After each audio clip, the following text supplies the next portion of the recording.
Hello there, and welcome to this, the 231st edition of DF Direct Weekly, our weekly show discussing the latest gaming and technology news. Joining me on the panel this week for a packed show, first of all, Alex Battaglia. Hello. Yes, including some Borderlands discussion. I hope you're ready in the audience. And hello there, John Linneman. Yes, Rich. No, sorry, somebody had to do it. Yep. I'm happy to be here as well. You can't say Borderlands without bore, but or lands for that matter, or lands. Yeah. You also can't say Borderlands 4 without 4 or duh. Or duh. Okay, yeah, before we move on to our first news topic, quick shout out to store.digitalfoundry.net. We have gone independent, and if you wish to support the team, you can do that via Patreon, patreon.com/digitalfoundry, or you can check out our merchandising wares at store.digitalfoundry.net. But with that semi-commercial message out of the way, let's crack on with our first news topic. Okay, so we're going to be talking about Borderlands 4 here. We were kind of warned by Gearbox's Randy Pitchford that, there's going to be a lot of stuff addressed in the day one patch, which may explain why we didn't receive the game until the game literally appeared on store shelves. Alex, you have looked at the PC version. We were sent the PlayStation 5 version. We'll buy Xbox and we'll get onto those in due course. But Alex, you spent some of your personal time, no less, checking out Borderlands 4 on PC, which kind of lays the template, sets the expectation for all the other versions, I guess. So where do we begin? I think we should begin, I would say, with the usual things that I try and flag in a PC version of whether or not this thing stutters, which is a very important question to ask when we are talking about Unreal Engine 5 titles, right? That's been a key thing that everyone's been talking about the last 5 years. I've been talking about it all the time. And does Borderlands 4 stutter? And right off the bat, what you'll notice when you get in the game on the Ryzen 7 9800X 3D, there was a shader pre-compilation step. It took around 2 minutes and 15 seconds, which isn't particularly long, I would say, especially in comparison to some other titles we've seen running on the same engine. And this is a large open world game with a lot of, I would say, unique shaders because they have a lot of just random weapons and like random effects you can do. There's like tons of different stasis type effects in the game and whatnot. So I was a little worried when I saw that. And then I got in game. And when you immediately get in game, I think one of the first things you actually see when you do get camera control is a shader compilation stutter. It's like, I don't know what causes it, obviously, but when you do play through, I played through I would say the first 75 minutes of the game. And in the first 75 minutes, there are definitely a good number of them. And you'll definitely see what they coincide with. It's like the first time I shoot an enemy of a certain type, the first time a death animation plays, the first time a grenade type goes off. There's different types of grenades, obviously, in the game. A lot of the first time stuff, the first time you pick up a weapon and put it in your hand, for a lot of the different types of weapons, always triggers a shader comp stutter.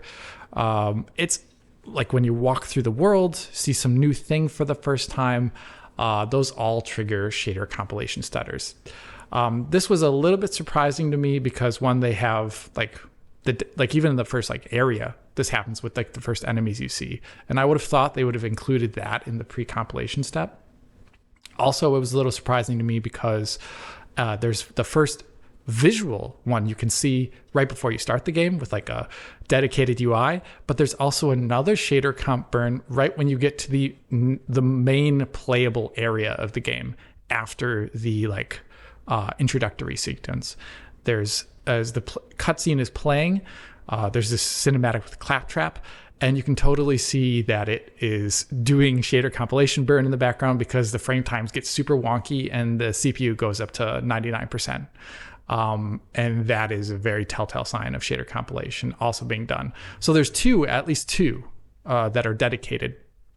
And it's just weird to see them missing kind of super obvious stuff that you do in a first-person shooter, like shooting your guns and shooting enemies or seeing enemies. So I feel like they missed an opportunity here. And I do think it does make the experience feel less polished. Now, the shader times you're seeing there, the frame times you are seeing here, are on a 9800X3D. Not everyone has that CPU. This will be easily half the length of your consumer CPU, like a 5600, for some of the size of these frame times. So they'll be much bigger on a lower end CPU, which I expect many people will have. Beyond that, another thing to point out is that there were kind of other, I would say the traversal stutters here were not as big as I've seen in other games. Like, for example, not as big as I've seen in Silent Hill 2. But they were still kind of peppered throughout the small little open world segment I did do. Another thing when I'm showing off these videos that I sent to Oliver here is that in the middle of combat, I've kind of crunched the frame time graph, consistency graph on the bottom right here to show up to 33 milliseconds, because what I wanted to show was usually you're kind of GPU limited. And that leads to a very nice and steady frame time. A little perturbations, but nothing at all big. But as soon as you get into combat, sometimes you'll see it like spike up momentarily to like 16 or 20 milliseconds, and it does it like all the time throughout a combat, and I'm really not sure what is causing that, but that to me shows something that is typically not a CPU limited behavior, but not a GPU limited behavior, but rather a CPU limited behavior. And I presume, I haven't tested on a lower end machine, but I presume this behavior, that when it does occur in combat, will lead to it looking quite a bit jerkier and less fluid on a lower end CPU. On a Ryzen 7 9800X3D, it was much more tolerable, of course, because, that's a really big CPU. The deviation in frame time wasn't as large as it could be otherwise, but that's kind of what I saw. So it wasn't a completely fluid experience, I would say, and I've definitely seen better. And I'm a little surprised to see some of that occurring. Some other stats to talk about too. I was running this on an RTX 5090. I pumped the settings up to whatever the epic equivalent is. I think they call them badass in this game. And it, at DLSS 4 performance mode, in your typical combat scenario, was between 70 and 90 FPS, 4K DLSS performance mode. That is admittedly pretty heavy for an RTX 5090. That is actually right within the realm of what you'd expect to play a path trace title. Usually, like, those lock pretty well to 60 FPS these days on an RTX 5090 most of the time. And they have, some headroom above that from 70 to 90. If you play Alan Wake 2, you can see that. So here it is very heavy on the highest settings, but this is probably one of those cases where, like almost every single Unreal Engine 5 title, turning down some stuff just to the one below the highest notch is going to give you a broadly similar visual experience for much better performance. That's kind of how Epic has tuned the engine, and that's the way it looks. This is using Unreal Engine 5's top line features. It is using virtual shadow maps, presumably is using Nanite. I didn't investigate it so much, but if you're using VSMs and Software Lumen, you probably are using Nanite. And Software Lumen here is pretty obvious. Like, you get to any of the water in the game, and there's a lot of it.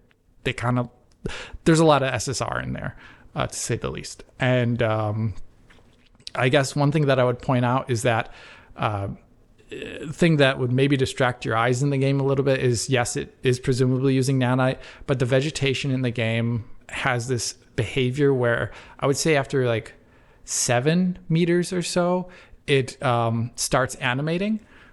So all the vegetation primarily in the distance is like static. And then as you get closer, it starts to animate, and it does like this very obvious flip when it does it. And it looks like an LOD is changing, except it like changes the position entirely of the vegetation for some reason. I have no idea why they did it this way. But when you're walking through the world and there's a lot of grass on the ground, you'll see a lot of what looks like pop-in occurring. And that's actually just the animation turning on.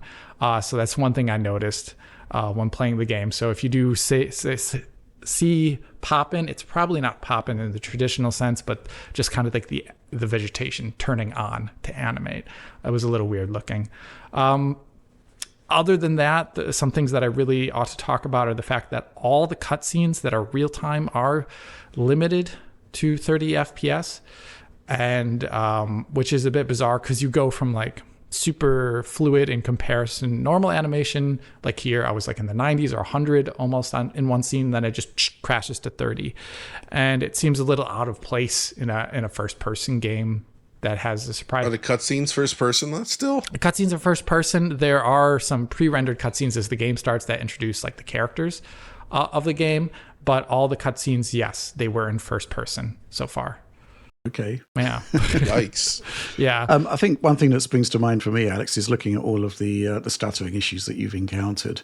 And I'll just sort of serve to highlight what you mentioned earlier is that, I'm seeing stuff that's like above 30, even 40 milliseconds on a 9800 X3D.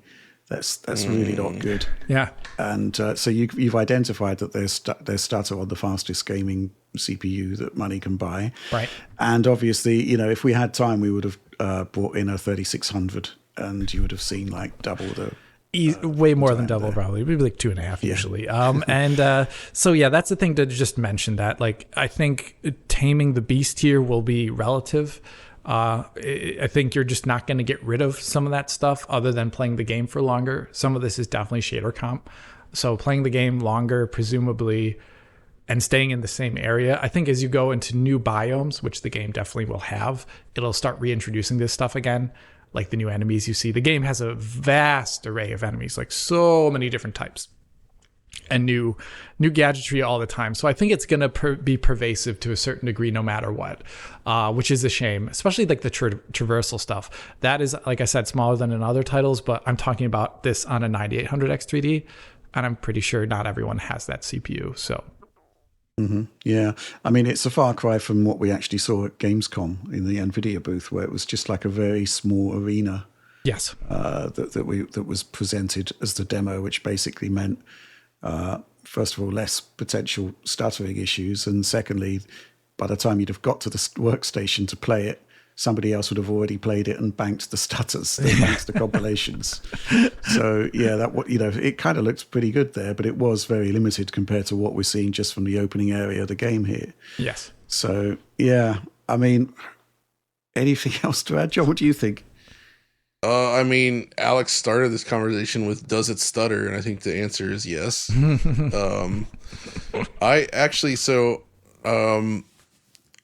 I was looking at people playing the game on PS5 Pro, captured at 4K 60, not the PC version.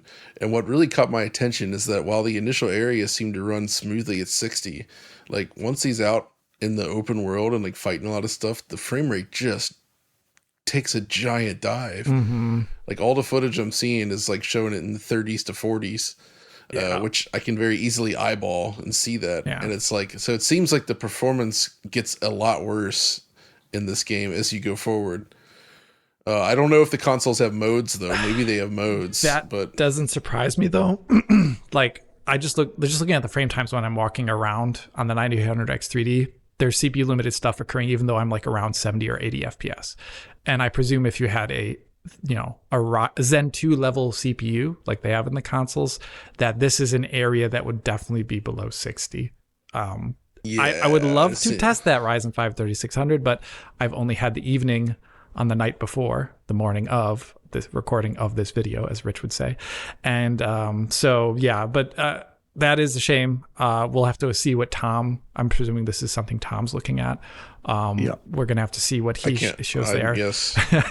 I'm eager to see his opinion on this as well. Yeah. It should be interesting. Mm-hmm. Yeah. I guess the bigger question for me, Alex, is, so I've played other Borderlands games. I actually quite liked Borderlands 2 in co-op, but something that Borderlands always failed at to me is that the core gunplay never felt good. And I was always of the opinion like, oh, okay, well, I mean, if you're going to do RPG style mechanics, there's going to be a sacrifice to that. But then Destiny came out, right? And for all its faults, the core gunplay in Destiny is sublime. And I don't expect Gearbox to match Bungie here. Let's not mince words, but it is possible to have excellent gunplay with reactive enemies and like really satisfying feeling weapons and have this sort of variety and all these mechanics layered in. So does like Borderlands 4 feel noticeably better than prior entries in your estimation? based on your time with it so far? I would say some things are better than prior entries, like the hand animation is quite a bit better than previous entries. The guns are hideous, though, unfortunately. Sorry. So if you really like these guns, they're like cartoony tactical. They don't really fulfill like tactical. Yeah, I know what you did there. Yeah, like they don't fulfill some sort of specific visual niche. Actually, they do very look modern weapons in this transplanted into the sci-fi world typically, which is a bit odd looking. But in terms of random gameplay, while you're just shooting dudes, a lot of it is looking at the health bar, and that is kind of where, for me personally, Borderlands has always fallen apart. And it still has it here for sure, unless you're using one of the weapon types that is slow shooting but does a lot of damage, and then you care a little bit less about it. But then it's like already forcing you into a certain role niche in the game, like only heavy hitting weapons. So yeah, it doesn't. I personally didn't think it felt very satisfying to play while I was playing it. So I guess the other question is, one of my favorite things from Borderlands 2, I believe, is that it's featured physics integration. How do the physics in this game compare to the physics from Borderlands 2? Well, it is a far cry from that, that's for sure. I think the physical objects you get in the game are, you can pick up random explosive canisters with your whip and throw them. And I once shot a piece of concrete and it fell apart. That was about it. The rest of the environment is pretty static, actually. Yeah. Alex, it seems to me, having looked online, because a lot of people have basically posted the screenshot of the NVIDIA performance overlay showing like a 4060 running at low settings, just above 60 frames per second. I think 60 to 80 is the variance I've seen. And the overarching question that people are asking is like, does a game that look like this warrant the performance cost? Wow. Yeah. I mean, that's an interesting question, isn't it? Because there's kind of like, on the one side, Borderlands is well known for its kind of cell shaded look, which isn't exactly associated with like super top end rendering, right? But at the same time, it is using Lumen, it is using Nanite, it is using virtual shadow maps, which all come with a performance cost. Yeah, I think John will definitely have something to say about this, but I'll say that this is more of like a holistic question of whether or not a title like this requires those technologies to drive its look. In some scenes in this game, Lumen did do a big lifting job. There's like this one section where you're going through an area that is only skylit primarily. The time of day doesn't really seem to move as much as I thought it would. It's a little bit bizarre, but like you're going through this one area and it's like only skylit, and it did have that look, but at the same, like that luminy look that we like. But at the same time, I almost felt like it was clashing a little bit with the outline shader. I think like it is a strange mix of visuals in this game, where some stuff has hyper realistic texturing and other stuff has like black lines drawn into the textures, and it is a little bit inconsistent as a result. And I think that gives people this like wonky appreciation of the game. It's really hard to say like, oh, this looks what it should be. And I think I'll have to look at it, maybe the lower end performance myself at some point in time, perhaps. But at least on the higher levels, I definitely don't think you should be turning this game up to badass or whatever. That's going to be pretty much the thing. It's, I would say it for almost any Unreal Engine game that Epic did not spec those high settings, especially software Lumen. It is woefully inefficient on the Epic setting. Like it's not good to use at that setting. That's like really placebo level stuff usually. So I can't say so much for the low settings because I didn't touch them, but there's probably some middle ground there that'll give you a better visual experience. Okay, I think the other thing to bear in mind is that if you are lowering your GPU ceiling, or rather rising it by reducing settings, then that's going to make the CPU stuff you see even more apparent. Mm-hmm. Definitely will. Man. Mm-hmm. Man, no, the whole thing, like, have you actually seen, like, currently the Steam reviews are at, like, mostly negative right now? Yeah. And it seems to primarily be down to performance. So it seems like your testing highlighted issues on a fairly high end kind of setup, but a there's maximum lower end height. hardware. Literally Yeah. the maximum. Yes. So, which I missed which GPU you were using. 5090. 5090. Yeah. Oh, geez. Okay, yeah. So yes, you are at maximum and still having issues. Good Lord.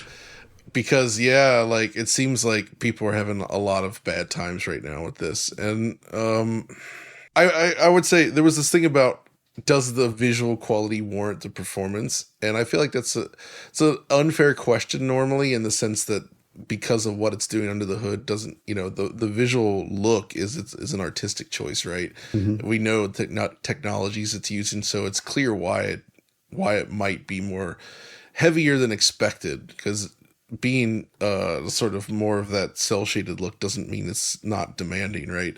But this one does seem to be running worse than usual for an Unreal Engine 5 game, right? It is below where it seems like it should be, given how other games using this engine perform. Yeah, CPU wise, that's the appreciation I get, and GPU wise on the max settings for sure.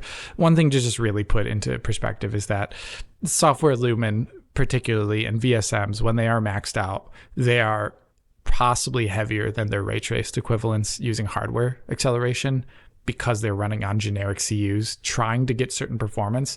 So, and they don't have the luxury then of having the high quality associated necessarily with those other techniques. Like a really good example is just like in the beginning of the game, like Software Lumen is pretty noisy in a couple areas.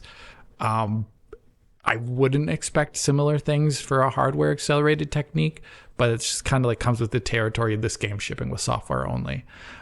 So like you will get some stuff that is not worth the visuals that you get on screen as a result of it using these kind of generic techniques that were developed for entirely different purposes, like to run on stuff that doesn't have hardware acceleration. So I don't know. I do think it could arguably look better for its performance if it used different techniques in general, but that's something the devs didn't spec. Yeah, fair enough. Here's the thing, Alex. We were talking about the need to wait for the day one patch, but obviously all of the behaviors that you've kind of highlighted specifically would have been there for like months, all time. Yeah. It's a bit frustrating from our perspective that we don't have the time to look more deeply into the game before it came out.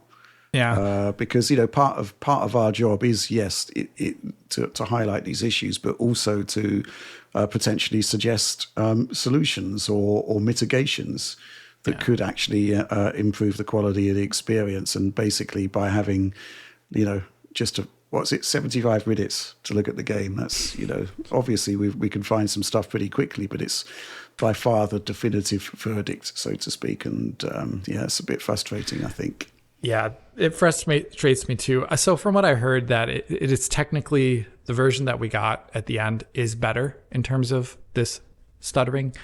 That is what I've heard. I cannot A/B test that myself. I don't have access to that previous version. So that is a positive thing. But at the same time, I feel like it is a little bit telling that you do have a dedicated shader burn step, and you have multiple of them apparently, but you're still like missing the obvious stuff. Like, why should there still be a shader comp stutter in the first combat you do, like multiple of them? It just seems like really like priorities are wrong, if you know what I mean. Like, why even have that step in the first place if it's going to be missing all the obvious stuff? So that's kind of how I always feel about it. Well, because if they didn't have the step at all, then imagine how bad it would be. Yeah, it would be way worse. Yeah. What was that? What was that game Callisto that we Protocol? got?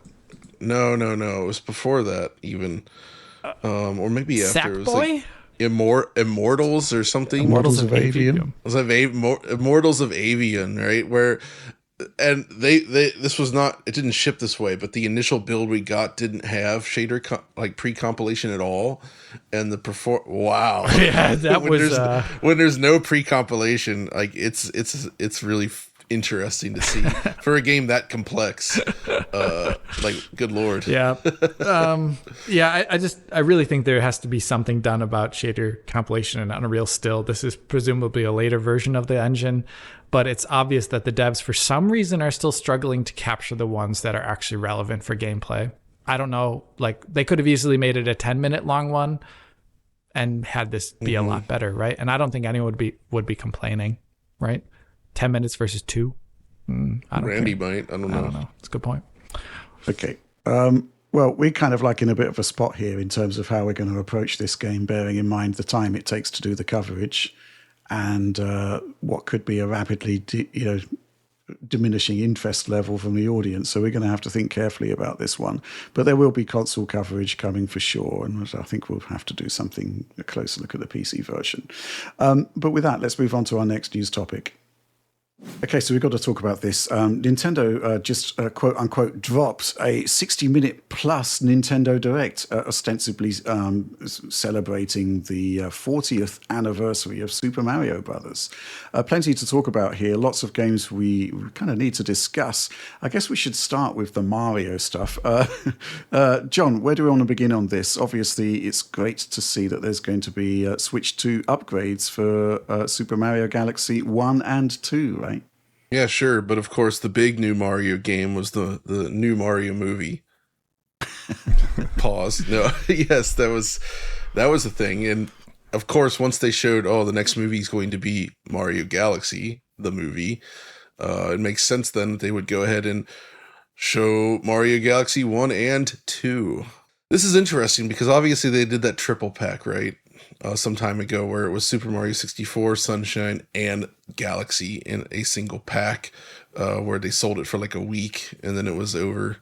and then now they're bringing just Galaxy 1 and 2 together, and some might consider Galaxy 2 to be even better than the original.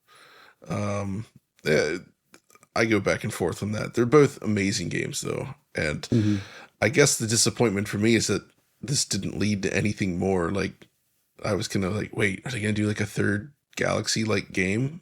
But the answer is no. It's just more versions. They do seem to be 4K. There does seem to be some changes to them that we noticed, just like, some updated UI stuff versus what they did on Switch. But I'm going to go ahead and guess that it's still running that sort of like emulation-based solution, where it's kind of like a hybrid of emulation and rendering. Which is not a bad solution. It actually works pretty well. So that's the first thing, right? Not much more to say until we test it. Then continuing with the Mazer anniversary, we get to Super Mario Wonder, the Switch 2 edition, which, so it's not a huge thing. Like, they added a new area to it with some sort of mini game looking stuff, but I thought Super Mario Wonder it's probably my favorite Mario game from the last couple decades. Actually, right. I really, really liked this game a lot. So I'm extremely happy to see it getting updated like this, and full screening it and looking at a glance, it does indeed seem to be native 4K now. So it'll be super sharp. It would be really cool if they would support 120 FPS though. I don't see why that wouldn't be possible, actually, unless they really built this with just 60 in mind, which is possible. But, having this at native 4K is a nice thing. It should really bring out the art. It also fixed the scaling on the Switch to internal screen, because Mario Wonder doesn't look great on the Switch 2 as is when played on the portable with the way it upscales, versus playing it on an OLED Switch where it's like native res and really, really colorful and vibrant. So this will at least improve the scaling there, which is nice. So, and that was, I guess they also showed Mario Tennis in there, which, it had really nice grass. They did the kind of shell texture grass like Tony Hawk's Pro Skater 2X for the Xbox back in 2001. Now we have that on the grass in Super Mario and Mario Tennis. You can see I'm not like super buzzing about this because I don't really necessarily think they did super justice to Mario on this Direct. Like, clearly they don't have anything ready to announce that's like proper new Mario. I mean, I guess Super Mario Wonder is still relatively new, and Donkey Kong Bonanza just came out. So the teams that would probably be developing a new Mario game essentially were all tied up. They've released their goods, and they probably don't have anything ready to go for Mario. It makes sense. So instead, though, we did get a look at Yoshi and the Mysterious Book. And this seems to be sort of like in the 2D Yoshi, like the crafted world. It all comes from Yoshi's Island, essentially. It's like everything that was born out of that offshoot of Mario. This is another one of those. But I will say, like, I feel like they were more successful than usual with like bringing over this fresh visual style. And that's so a lot of the recent Yoshi games have been very specifically focused on what if we built Yoshi characters and worlds out of like real like materials and did something there, and they usually looked very cool. So this one, of course, has its own new take where they kind of do that decimated animation approach, similar to, I mean, Mario Wonder actually does this too, but it just has this like sort of like modeled look to it where Yoshi almost moves like he's a real object on these like painted backgrounds, and it's truly beautiful, I think. But actually I really like what I saw here, but I think who really wanted to talk about this more than myself actually is a special guest for this segment of the Nintendo Direct. Let me introduce him, everybody. It's Oliver McKenzie. Yes, Oliver. John. Yes. Oh, I'm back. there it is. I'm back. Yes. Yes. We figured Alex did not have a tremendous amount of interest in the Nintendo Direct, so I'm here just for this segment. Yes, briefly. We told him to sit on the sidelines. Yeah, I really do like these kind of like material-oriented, kind of crafted 2D Yoshi platformers, because we've had like Yoshi's Woolly World back in like 2015, Yoshi's Crafted World in 2019, and now this. And I think it looks quite cool. It has this kind of picture book kind of appearance with this kind of pencil shaded kind of pastiche of drawn artwork. It reminds me a little bit of Hotel Dusk, very cool Nintendo DS game, or Valkyria Chronicles, another game that has a similar graphical style, I would say. And yeah, like you said, Yoshi has like these distinct action poses, but the animation for Yoshi kind of like vertically and horizontally is quite smooth. So the gameplay is preserved there, but you still get that sense of like these kind of bold keyframes, which is very cool. My only complaint here, I think it does look quite nice, is the image quality doesn't look amazing if you look closely. There's a lot of aliasing in the object outlines. The artwork here is not 2D, it seems to be 3D predominantly here, but it's obviously stylized and it's got these outline shaders and whatnot. It does look like they're using some kind of temporal image treatment, because the image does clean up a bit at rest, and it has some kind of characteristic fizzling and warbling around characters and motion that maybe is kind of like almost DLSS-like or DLSS light-like perhaps. But I did count one shot, and it didn't count at a very high resolution. It counted at 540p, so I'm kind of wondering, early stuff could be handheld, could be whatever, but just something to note here. But I definitely think like this kind of material-oriented 2D Yoshi platformer kind of genre that Nintendo has pioneered is a really cool genre. They're very breezy games. They're very fun games. And I'm definitely going to look forward to playing this game in 2026, because they're just very enjoyable, very relaxing little platformer adventures. Absolutely. I think it looks gorgeous. Yeah, what can I say? Slightly disappointing that there was no new Mario game announced, but in the absence of that, I think this is like absolutely charming and arresting, visually arresting. I can't wait to see more on this one. But moving on, where do we want to go next? I guess we should talk about maybe Resident Evil Requiem. John, because obviously we really want to see RE Engine games on Switch 2. There were rumors before this Direct that all of the Resident Evils would be announced. I think it's like half of them have actually been confirmed at this point, but we actually got to see Requiem in action, and I think it looks like a kind of like an intelligently handled port compared to what we've seen of the other versions, right? Yeah, absolutely. So this is actually a key release in the sense that, as noted before, this is a game built entirely with ray tracing in mind, right? So they're using RTGI and other features here that is forced. That's how the game, I don't want to use the word forced because people take that as negative. What I mean is like the entire art of this game was built with ray tracing in mind. So this is basically showing that, yes, the Nintendo Switch 2 version is able to support this feature. And when you compare side by side with the PC trailer, you can see that it, image quality suffers. It's a bit noisier. There's definitely a loss in fidelity. There's a lot of fizzle around the hair. I mean, there's definitely a loss in quality, but it's very much still visually it resembles the game properly. Like it looks like Resident Evil Requiem. Yeah. So everything is here. And I guess the one thing I'm seeing is that the frame rate seems quite unstable in this build. And I have a feeling that it's going to be just uncapped and unstable, given the history with RE games, where even when they would ship on last-gen consoles, they would just leave the frame rate uncapped, and you'd end up with an unstable-looking game, right? Mm-hmm. So that's possible that we're going to see the same here. But, yeah, texture detail, definitely cut back. But the lighting and everything seems to be mostly intact, I would say. Yeah. Looking at the side-by-sides here, I think it looks absolutely, right? Yeah, it looks pretty cool, actually. I mean, I think the biggest thing I noticed just by watching the Switch 2 trailer on its own, having seen the PC version and PlayStation, so obviously they've had to make cutbacks to the hair rendering. Big time, yeah. Yeah, but I think the bottom line is that we're sort of seeing Switch 2 producing decent ports of current generation games that are using modern features. Exactly. Which is kind of everything we hoped for from the basic architecture of the system. The big question was always whether there was the horsepower to deliver stuff like ray tracing. And obviously, Star Wars Outlaws made a big statement here. And here we are with another AAA game, a brand new AAA game, no less. And it's looking pretty good, I think.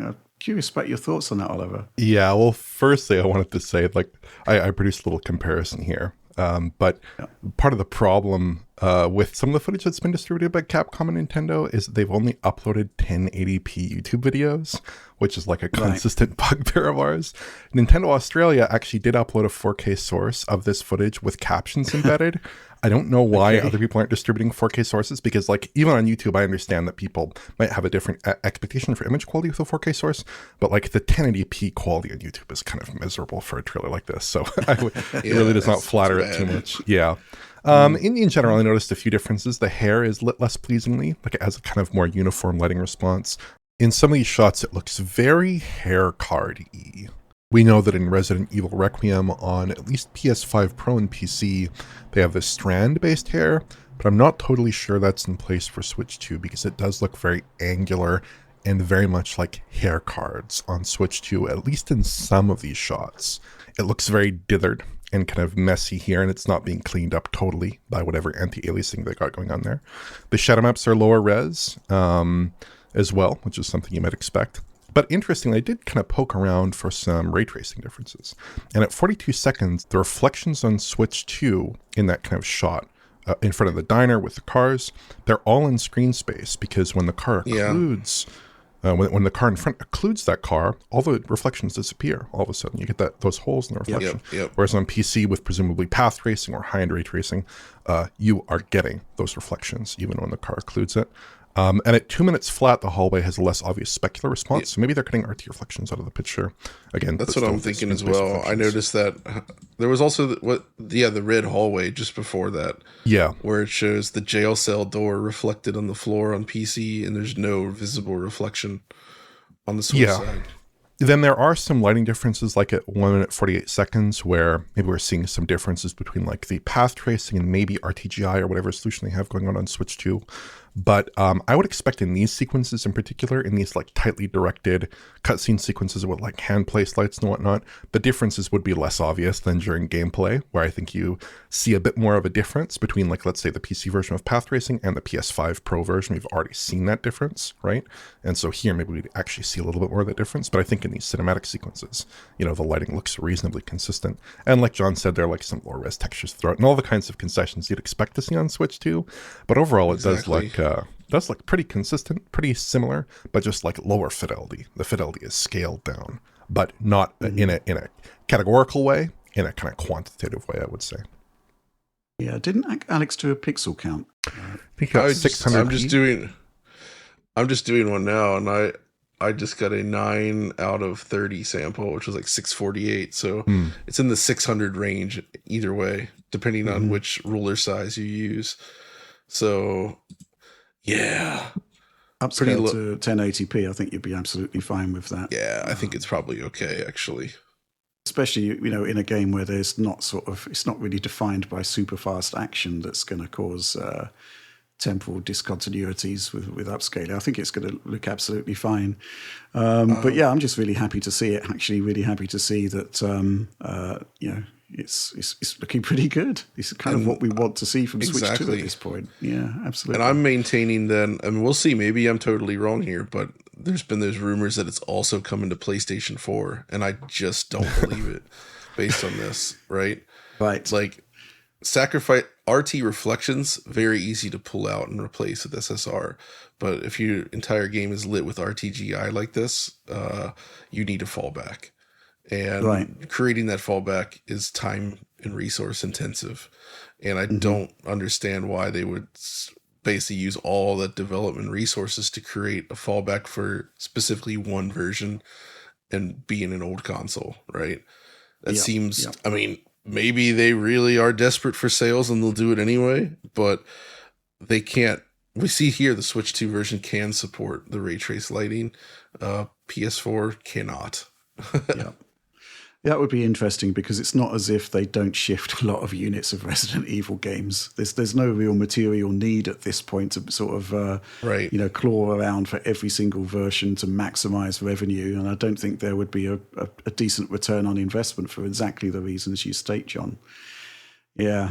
Okay. Well, let's move on. Metroid Prime 4. You're super excited by this one, John. Yeah. I mean, I've been waiting for years for this game. It's just it's been such a long time in the making. And so there's some good news. The first thing is that it actually was confirmed that it is still coming out this year. There was a lot of concern that it would be delayed. But they did reveal that it's coming out in early December. So it's just making the cut. So that is interesting how late it's arriving. But there was the bike. The bike thing, that's interesting. But I think that's potentially cool because what it seems like they're doing is this allows some like larger types of areas than what we've seen in previous games. And I believe it will still primarily be a first person sort of like on foot game experience. Yeah. It seems like this bike is used to like open up certain spaces, adding distance between things, which I presume would then also sort of open up other areas to explore and sort of just expand the overall like sort of like map size in a way. Like it's like when you give Link a horse, right? Versus not having one, or the boat or something, right? Like it's that, right? So it does look a little weird at first, though, I gotta say, but I'm open to this idea. My actual first thought was like, aside from like, oh yes, empty open deserts, exactly what I come to Metroid for, was that it reminded me of actually something like Halo. Right. Like I don't think it's gonna play like Halo at all. It's clearly not, but it has that feeling of like, here's this open area and there's hot spots or like key areas dotted around and you're kind of journeying between them. So I'm very, very curious to see how they like integrate this into the game and what this is going to play like. So, yeah. And then after they show off the bike stuff, they cut to more standard looking Metroid Prime style gameplay. I still think this is just a great looking game. And I would say that this is going to go down as probably one of the best looking games that ever shipped on Switch 1. Oh, absolutely. And it will also be a very nice looking Switch 2 game as a result, with the higher resolution. And this is still one of the few big games that's confirmed to have 120 frames per second support as well, which I think is just awesome. So, yeah, I mean, I'm excited for it. And I guess we'll find out soon enough. I definitely will make a video on that one, without a doubt. Oliver, what do you think? I think this looks good. It's in line with kind of prior showings, except obviously that open world element to it is new and novel. And indeed, when this trailer started, I didn't quite know what this was for, if this was a new game, if this is a Metroid Prime 4. But obviously, in time, it became clear that that's what it was, Metroid Prime 4. I do wish we had a little bit more of a showing from this game, though. This is like a 2-minute trailer on top of a couple trailers, which kind of built on each other, but were short snippets of presumably kind of early sections of the game. If you compare this to something like what we saw out of Kirby Air Riders. We had like a 45-minute direct presentation. We had a ton of stuff out about that game. You say that, Oliver, but they announced part I know 2. they announced the second one, which is so there's going to be another long directed Kirby Air Riders. They're just quite an indulgence. Yeah, I would say they're just rewarding Sakurai for all these years of hard work. Like, you know what, buddy, you've earned it. Have fun. Yeah, I'm sure this is Sakurai directed as opposed to Nintendo directed, but I would say that I'd love to see like a Nintendo Direct in this title. I'd love to see some more information with this title. I hope that's forthcoming at some point before release, because so far it just feels like we're getting kind of snippets, pieces of a bigger picture, whereas with other Nintendo titles, they're very eager to explore them in some depth before release. Mm-hmm. Yeah, absolutely. I just kind of want to see how it all pieces together now and to get more of an idea of what the game's actually about. We've had some great snippets, but kind of not much more beyond that. So, and time's running out, right? It's coming out in December. I'd argue, Rich, this is a cool thing in this situation, right? This game has been a mystery, and it's like one of those few games that we're going into kind of like not knowing exactly what it's going to be like. And that's rare these days. I think it's actually valuable to have a surprise, so to speak. Just hope it doesn't backfire from a in brackets lack of marketing support. It is Metroid, and it is going to be their big game for December. So you'd hope. We'll see. We've got nothing to worry about. Let's see. Let's hope. Okay, well, let's move on to some picks now from Oliver, because you sort of got a lot to say about a few titles here. Where do we begin? Fire Emblem Fortune's Weave? Yeah, this was really cool. This was like the capstone to the presentation, and I'm super into it. I loved Three Houses, right? But as John is certainly well acquainted with from his coverage on Engage, it did not look very good, Three Houses. It looked very cheap. It had like basic lightings. It had kind of these awkward, warped 2D background images and cutscenes and very poor aliasing and whatnot. Engage was a step up from that with, I think, better lighting, better modeling, but much better, anti-aliasing in some form. And this seems like another kind of iterative step up from that in some respects, but also kind of categorical generational in other respects, because like image quality is pretty good here. It looks kind of like DLSS potentially to me. Internally, I counted it out at 720p, but certainly the delivered image quality is much better than that number would imply, right? It's very sharp, very clean, especially relative to those earlier Fire Emblem titles, especially Three Houses, which was just a complete mess. The characters are expressive and smooth. The animations and the cutscenes and the attack animations looks quite nice there. The cutscenes in particular are kind of a highlight, but I kind of suspect that these are pre-rendered, or at least some of them are pre-rendered, which is also the case with the prior Fire Emblem titles in recent history used a mix of kind of real-time as well as pre-rendered CG sequences. But yeah, I'm definitely looking forward to this visually. It's not like a graphical stunner, especially in like the kind of overhead camera view. It does not look like a universe different from those prior Fire Emblem efforts, but it does look competent, and it looks high production value in a way that's quite satisfying. And I think people will be into the way this game looks and plays when it comes out next year. Like, I'm really looking forward to this one. Let's move on to Hyrule Warriors Age of Imprisonment, Oliver. That was another one of your picks. The trailer was really, really nice, wasn't it? Yeah, I wanted to highlight this one just because the prior showings of Hyrule Warriors Age of Imprisonment were 30 FPS showings and were over-sharpened, low-res, arguably not the best image quality in the world. Here, the game is still over-sharpened in low res, but it is running at 60 FPS now for the most part. It does seem to be running at 60 FPS, which is a big improvement. Obviously, it's a huge improvement over prior showings. It's a gigantic improvement over Hyrule Warriors Age of Calamity on Switch 1, which was just a disaster performance-wise. A calamity, you might say? It was a calamity. Indeed, it was a calamity. And this has 60 FPS gameplay, 30 FPS cutscenes, 30 FPS split screen. I think that's perfectly fine. But I think this is going to satisfy a lot of people. Relative to that earlier showing, I think it's a much better showing. And I think that 60 FPS update is a really big boon for an action game like this. I think that's a big plus point here for sure. You looking forward to it, John? Yeah, I mean, I liked these games actually. And I wanted to like the last one, but it ran so poorly.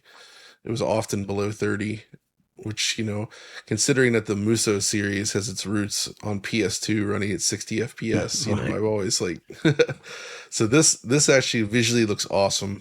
And I always like what they've done with the Hyrule Warriors, sort of like expanding the Muso concept in some interesting ways, and really ties well into Zelda.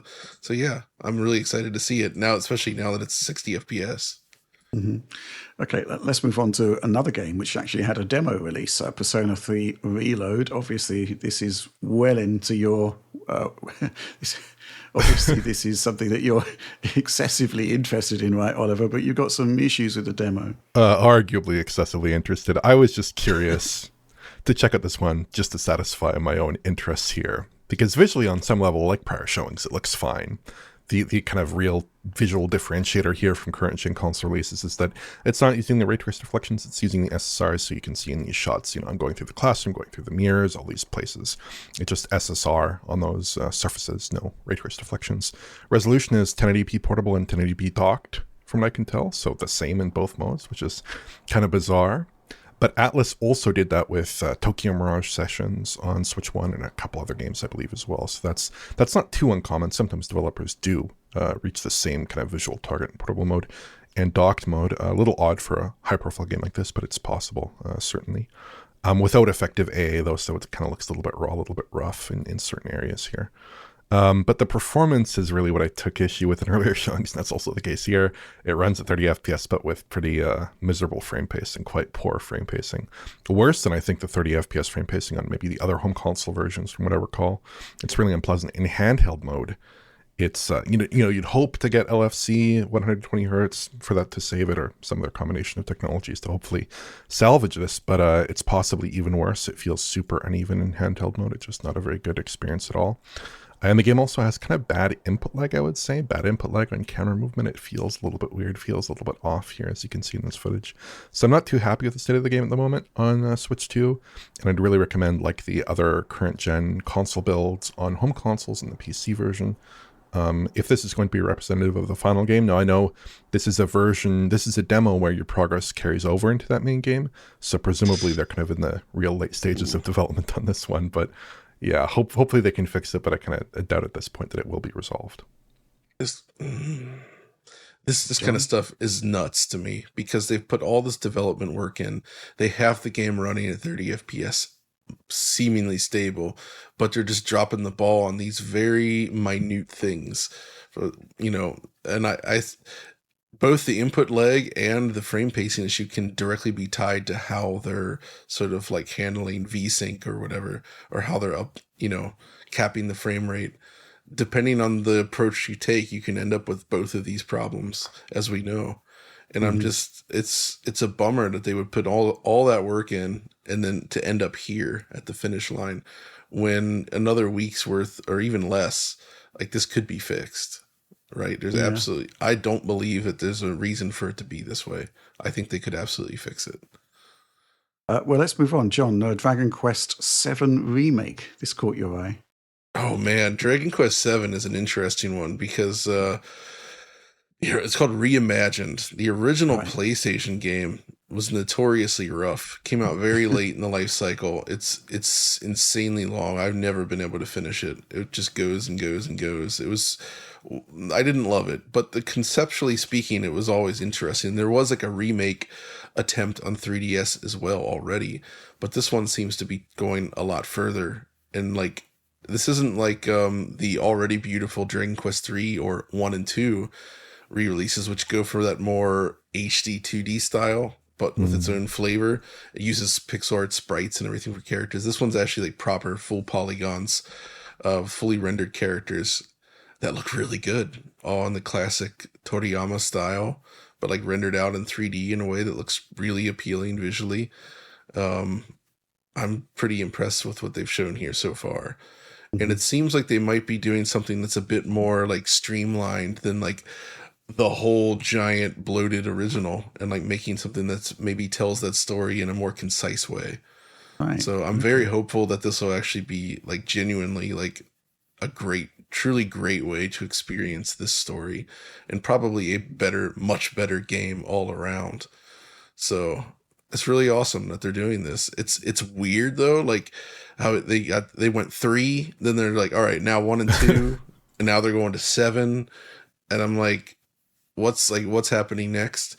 I would be happy if I really want to see Dragon Quest 5, but in the Dragon Quest 3 sort of remake-ish style. I think that would be cool.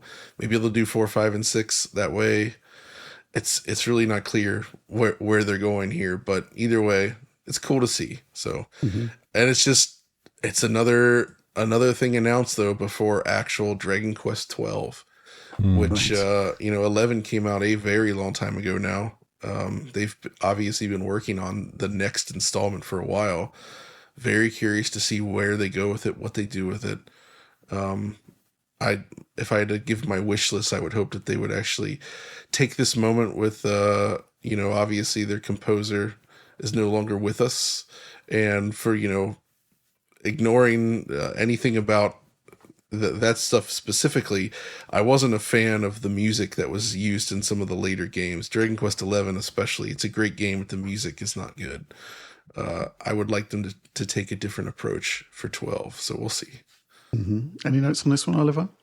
No, I think this is cool. I think the only Dragon Quest game that I've invested a significant amount of time in Dragon Quest 11, but also Dragon Quest 8 would be cool. I'd love to see a remake of Dragon Quest 8. I don't know what you think of that, John. Oh, yeah.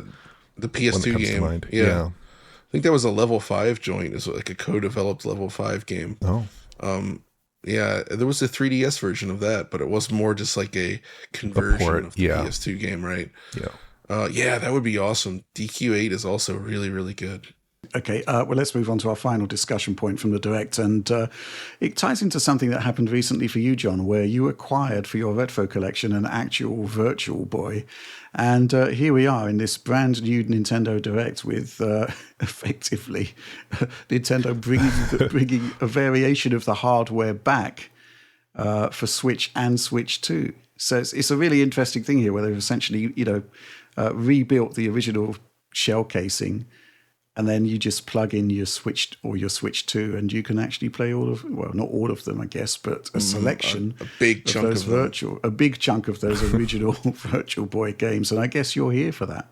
Dude, yes. So after really digging into this last year, I really genuinely believe that the Virtual Boy was massively underrated and just like kind of missold. Like the mistake was trying to sell it as the follow-up to the Game Boy, right? It didn't have a hope in replacing the Game Boy because fundamentally it's so different. It should have been launched as like a side thing, something else. Like the messaging and everything around it was just completely off. And I think that ultimately destroyed it. But in reality here, it's a very neat little machine with a small library, but most of the games are actually good, like genuinely quite fun. And what they've done, man, I gotta hand it to them. I didn't think they would ever go this far to do something like this. They have built a replica of the Virtual Boy with the slipping your Switch in, as you said there. And I just like, man, my actual weird first thought was like, oh, this will be great for people that have like broken stands and stuff for their actual Virtual Boys. They can get new mint manufactured parts direct from Nintendo.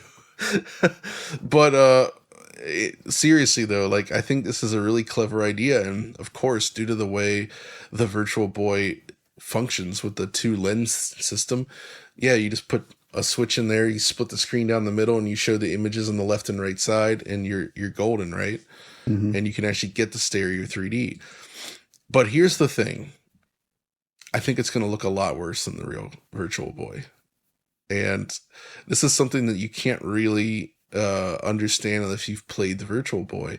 But there's that unique mirror-based line-by-line screen in the original Virtual Boy, which I talked about last year, does allow for perfect motion clarity, like CRT or even better quality. Like there is 0 blur. It is perfect. And perfect black levels.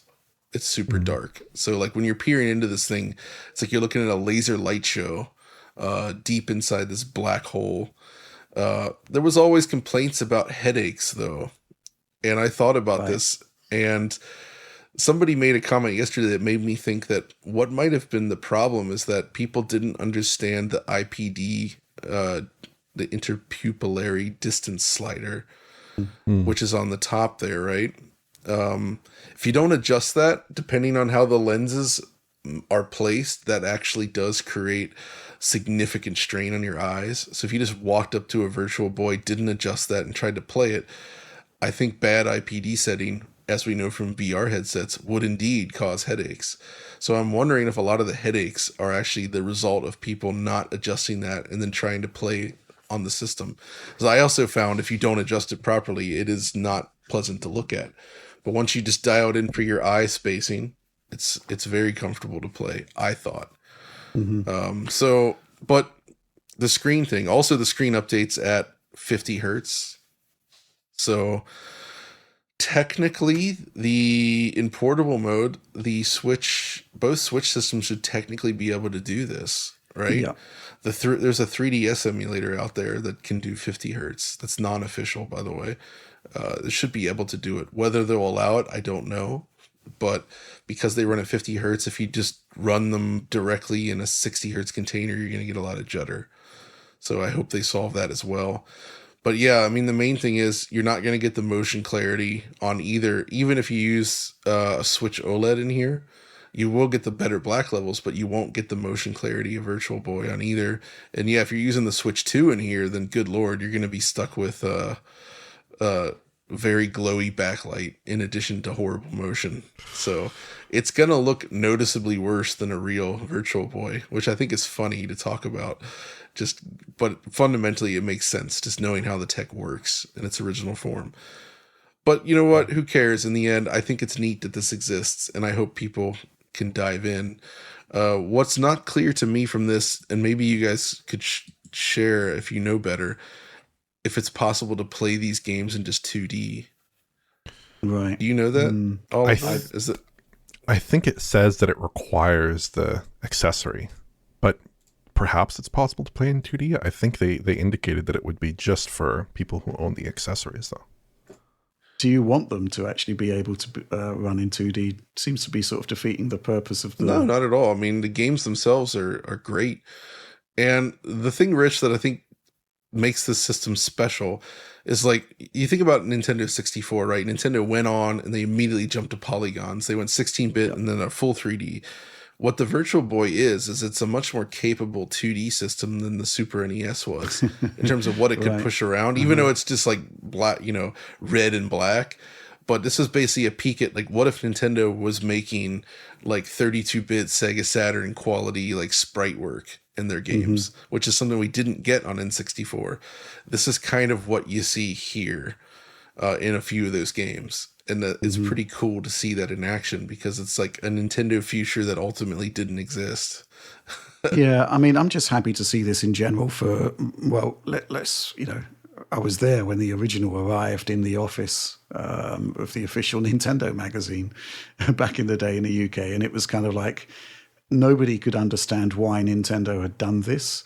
No, and there was the sense that we were going to be getting some sort of follow-up, as you say, John, to the Game Boy, and it simply wasn't the case. The whole concept of the machine, comfortable play, required it to be using the stand. Obviously meant it wasn't really that portable.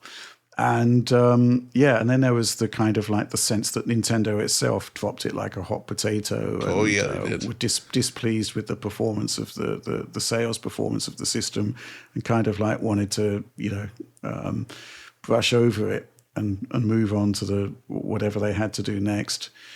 And what can you say? It's actually nice to actually see Nintendo doing something to sort of honor this very embrace strange... the weird. Embrace the weird, yes. It's great to see that, after so long, and to actually go to this. I mean, they could have just put out the cardboard version, but they didn't. They actually went ahead and decided to do a full sort of reimagining, so to speak, of the hardware. It's crazy. Thoughts, Oliver? I am reading through the marketing copy at the moment, and it says Virtual Boy for Nintendo Switch plus Nintendo Switch 2 and cardboard model, etc., are required to play these games. So in their own copy, they're saying this is a requirement to play the games in 2D, which is too bad. Maybe they'll change their mind. Maybe they'll do something else, but that at least is the indication I'm seeing right now. But yeah, this is a little bit before my time. I mean, technically it's after my time on this earth, but it's before my time playing computer games, obviously. And I have no frame of reference for how this should operate, except for John's evocative descriptions that I've heard over the past year or so of his experiences with Virtual Boy. But I am curious to see what people think of this when it comes out, and if it's worth buying. And I'll be certainly interested to hear John's opinions. I presume you're going to get your hands on the full-throated plastic version there, John. Yeah, so I'm excited to see what you think of it. But certainly that kind of close-up view, 3D on the very kind of laggy Switch 2 display, it's not too appealing, but maybe like a SWOLED or something would be pretty good with this. Yeah, should be all right. Yeah. Thinking of your history, Rich, you mentioned the Virtual Boy. I saw a response on social media from one Julian Jazz Rignall, who says that he actually did buy a Virtual Boy at launch. Yeah. But he also notes that it gave him headaches coupled with what felt like eye strain that made the back of his eyeballs feel sore. So it's quite specific locational pain, isn't it? It is. It's very interesting because like I was musing on this whole headache thing, and a lot of people chimed in like, no, I played it. I also got headaches. So I'm really fascinated by the number of people that seem to be getting headaches and why it does not bother me in the slightest. I find it very pleasant to use. So we should fund a study for that. What makes the Virtual Boy give people headaches? Dear. Okay, well, look, Nintendo Direct, certainly a packed show this, wasn't it? You really... Right, let's move on. Yes, let's go back in time to our original recording for DF Direct Weekly 231, and thanks, Oliver, for joining us on this one. Okay, so we had a preview of sorts of this at Gamescom 2025, but it has now been released. It is now available. GeForce Now's 5080 tier. The new Super Pods have deployed. And I was given early access, chance to take a look at that. Now, bearing in mind that GeForce Now's 4080 tier is, or rather was, the best cloud solution on the market, bar none, cloud gaming solution. I was really interested to see what the 5080 tier delivers. And what can I say? There are some really interesting features here.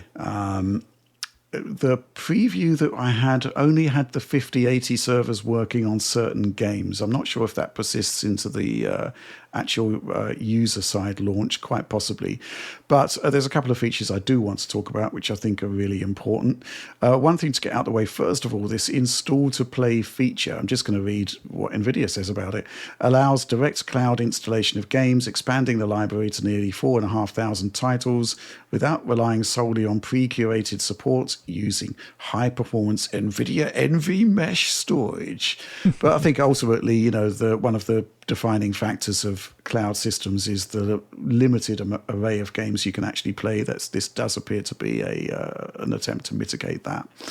Okay, so what you're looking at here is actually an adaptation of the cinematic mode that GeForce Now has.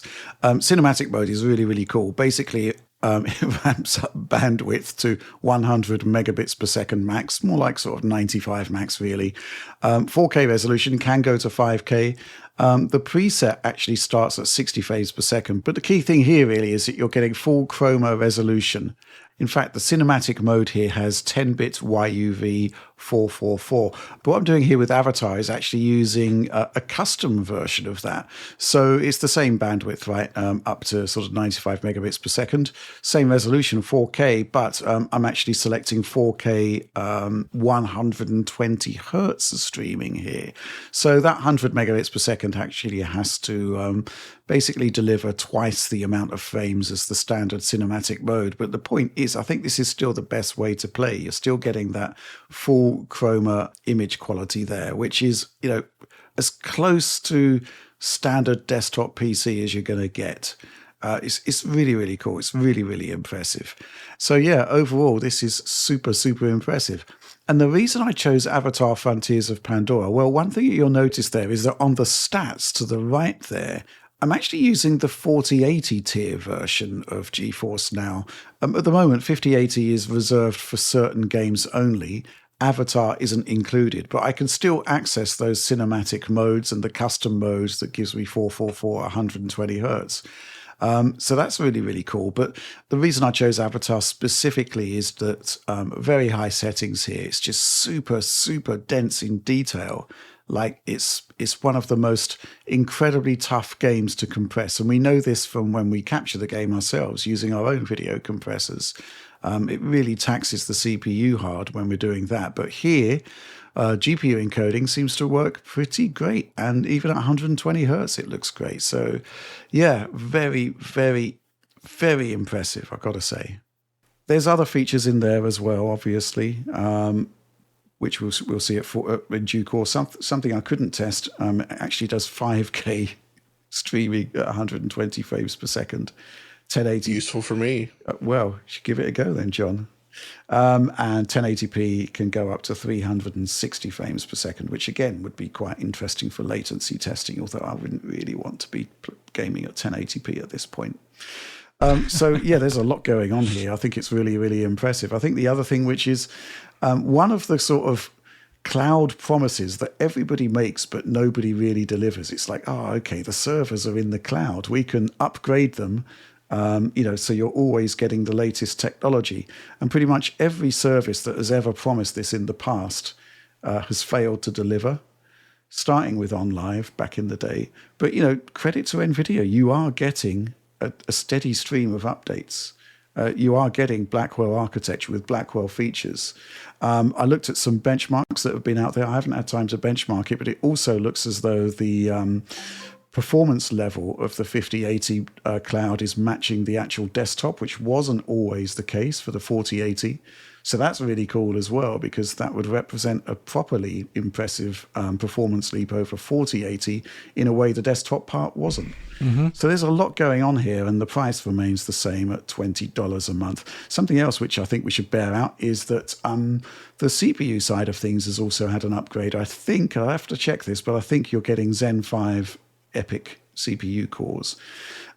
Which again is something I'd like to check out. How does that actually translate into an equivalent desktop CPU, for example?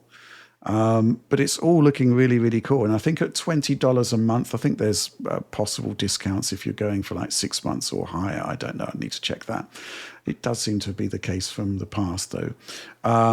There's questions about this. If you've got a really good internet connection, this is potentially worth a thought, worth thinking about. And I'm curious as how all the maths is going to work out versus actually buying a 5080 based system. Yeah. How many months does it become worth it at some point in time versus probably in 2 years they'll upgrade it again? You know what I mean? So absolutely. Yeah. When you get, there's, we've seen the direction of travel now, 3080, 4080, 5080, they are actually delivering these promised upgrades, and you are actually getting all of these new RTX features, which I think is really, really cool. Yes. Oh, and the other thing which seems to have happened is that the Steam Deck app now streams up to 90 frames per second. That was one of my key issues with the GeForce Now app. When it actually came up on Steam Deck, it seemed to top out at 60. OLED model obviously runs at 90. Why not play your games at 90? You can now, seemingly. So this is all really, really impressive. I'd really like to look in more depth at this. Obviously, things are quite busy for me at the moment. We're still sort of working our way through the whole independent side of things. But what can I say? I'm impressed, and I don't think I've seen much in the way of negative feedback across the various reviews that did go out on embargo day. So yeah, I'm really interested in putting this through its paces. Mm-hmm. Of course, John. Notably, the 4080 tier was the first cloud system that you would actually consider using. So, I realistically in my day to day, I don't have much use for this. Yeah, but I respect it. is what I would say. Is like it's the first time where I actually tested one of these things and was like, all right, this is actually good. Like, and by good I mean like it's fully playable. It actually looks good. It almost looks like it's a native image on the screen, at least in the 4080 tier, and I presumably this one's a bit better. So I'm curious to try it. Oh my god, you have to try it in person. It's actually way better. Like I actually think wow, so Rich is maybe even underselling it. Like in the scenes that I saw when I was at Gamescom at the NVIDIA offsite location. You guys were doing other stuff like Phantom Blade Zero, right. I think, or Phantom Blade. Oh yeah, Phantom Blade. And there I was with the 5080 tier, and the difference it makes at that near 100 Mbit 444 in like any denser scene, specifically with volumetrics and foliage. Wow, It's okay. ridiculous. It looks way better. All right. So- I'm eager to try it then, just to see what this is like, because this does feel like there. So I could see a use case for this in something like, maybe like, say, in my living room, for instance, if I wanted to play a game from my Steam library down there. I don't have a PC in that area. That could be interesting. Steam Deck, maybe, playing something above what the Steam Deck would be able to do natively. I mean, there's definitely interesting cases for it, and I'm honestly surprised that they were able to pull it off. Like, I didn't think we'd actually get to this quality this fast, and especially when no other service has been able to pull it off. Yeah. Like, I still remember, and it's been a long time now, but when Stadia was first a thing, I went to see it at E3 and played Doom Eternal on it. And I remember just sitting there next to the Google guy feeling like this is so bad. Mm-hmm. And but he's sitting right there. It's like, what do I, I don't want to be rude, but I also don't want to just sugarcoat it. So I'm trying to balance this, thinking dude, this is horrible. Who would want to play this? And I don't think it was ever very good. And no other streaming has been very good, but this one, wow, it's pretty nuts. And I think selling this as a service that coincides or sits alongside your own library of games, that's cool. It's not trying to replace anything. It's just, it's an alternative means to access your existing games. Yeah, you're not actually buying any games via GeForce Now. I mean, it used to be the case when they first launched the service. They did a kind of, on live/Stadia model where you would buy games, but they realized pretty quickly it wasn't going to fly, which is to their credit, I think. Yeah, for sure. Yeah. So it is the case that you can use your Steam library and connected accounts. By connected accounts, I mean, I actually used, when I played Avatar, for example, I booted it from Steam, but obviously it asks for your your Ubisoft Connect login, and that all seemed to work just as it would on a normal PC. So, yeah. Actually, Rich, I'm curious if maybe you've tried this, but so the Steam Deck works at 90 hertz, but have you tried docking the Steam Deck and outputting a higher resolution video? I haven't, no. So this is one thing that was at the Gamescom event. They showed a ROG Ally, or I believe it was, at 4K 60 hooked up to a television, and it will stream 4K 60 out from the server. But I think it wasn't... I don't recall if the app that they had access to there could do the new 444 stuff. Right, okay. 95 I wasn't sure about that. I'd be curious to try it, because I actually I put a dock in place where my Switch 1 used to be, but for the Steam Deck. So occasionally, it's fun to mess with it on the TV. Right. And I might try it there just to see how it is. Mm-hmm. Cool. Yeah, I mean, give it a go if you have the means. Is all I can really say. There are some questions here as to. I mean, you were talking about the concept of sticking it in your living room. There's a free solution for that, John. Moonlight, where you could do it all from your local server. Ah, right. So, which is a question that one of the supporters asked this week. How does it compare against Moonlight? That's a perfectly legitimate question. I don't have answers to that. Also got this supporter question from Carvox. Hello, DF team. With respect to the 5080 streaming testing, how much additional latency do you feel is acceptable for cloud streaming in general? Personally, I find myself very sensitive to input latency, so I've been scared away from streaming tech. I was going to say screaming tech. Screaming tech. So far as a result. That said, the advancements in GeForce Now are impressive. Where do you think this tech really shines for consumer uses? Keep your stick on the ice, lads. And thanks for the great work. Latency is a very personal thing, and it also relates to the control system you're using. You'll feel latency much more evidently on a keyboard and mouse as you would compared to a controller, where those analog sticks are just massive latency sponges, as we've said in the past. But again, that's something I'd quite like to test, right? What is the latency of the game compared to running natively? Obviously, it will be higher just because of laws of physics, stuff like that. But how much higher? And, how much is acceptable? The thing that we keep talking about is, of course, that every game has a different latency level. And some, the difference at the same frame rate can be very, very high, as we've proven in the past with console testing. So, I think it ultimately just comes down to, it's a very personal thing about how it feels for you. I didn't really have any problems with it though, but certainly with keyboard and mouse, it didn't feel quite as crisp. But that's kind of par for the course, really. But interesting stuff nonetheless. It's a technology that I think really deserves a deep dive at some point, because it's just really, really useful to be able to have this level of horsepower available, streamed from basically anything. Really, really cool. I think that's all we've got to say about it, though. So for now, let's move on. Okay, an interesting story emerged this week from Tom Henderson at Insider Gaming. Only bringing this up because although it might well be a single source story, Tom Henderson has proven to have very, very good internal Sony sources. He is suggesting that the PlayStation 6 has been designed to launch without a disk drive. However, similar to the PlayStation 5, a detachable optional disk drive is going to be available and at launch. I think from my perspective, I'm quite happy about this, only in the face that the alternative was that there'd be no disk drive at all and it would be adorably all digital. That wouldn't be great. But I'm curious what you make of this, John, because it is still a marginalization of physical media. It's honestly just about the best case that I expected. Right.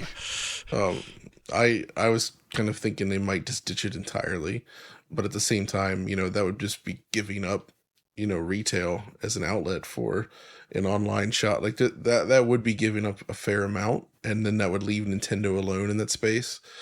And I wouldn't expect them to do a dedicated unit with just the drive either, because they clearly want to do this digital/drive model thing that they've been doing since the original PS5. And that original model was 2 separate SKUs with some differences to the hardware, and having it as a detachable option, presumably they will offer 2 SKUs again, like PS5, one with the disk drive in the box and one without. And this just simplifies it to mean that they just make one machine, and it's just about modifying, I guess, however, I don't know what the design will be like, but it's just, you're using the same drive on both on the same machine, simplifying manufacturing. So I get why they would do it.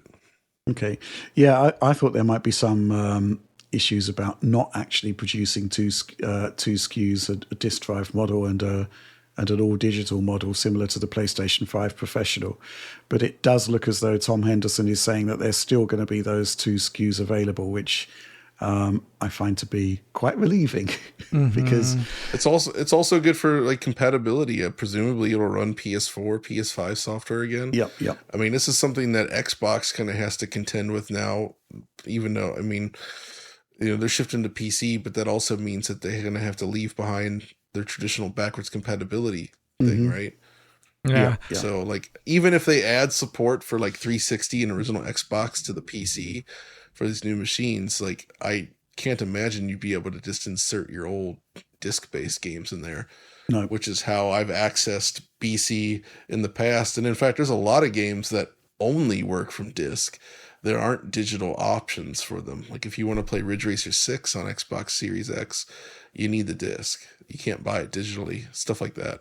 Yeah, that's still, we're moving on to a tangent a bit there, but that is still my concern about the whole Xbox digital library thing. It's a digital library. It doesn't seem to encompass physical media going forward, which basically means that, if you want to play your old games on new Xbox hardware, you can't. Although Microsoft does have a product for you, John. It's called the Xbox Series X. But that's not great, is it? Also means that, the Series S, that was never really resolved, was it? The concept of playing your old Xbox 360 games, which run great on the Series S, by the way. I know, and 360 especially is like this. The Series X is awesome for this because it plays so many of them now, not all of them, but so many of them, and it defeats region coding as well, which I thought was amazing. So like there was a bunch of Japanese 360 games that are supported on there that I wanted Japanese versions, like Lost Odyssey, Blue Dragon, that were originally like locked out. And I was able to play through a chunk of Blue Dragon again recently, actually, the Japanese version, which if you didn't have a modded system or a Japanese Xbox 360, it was locked out, right?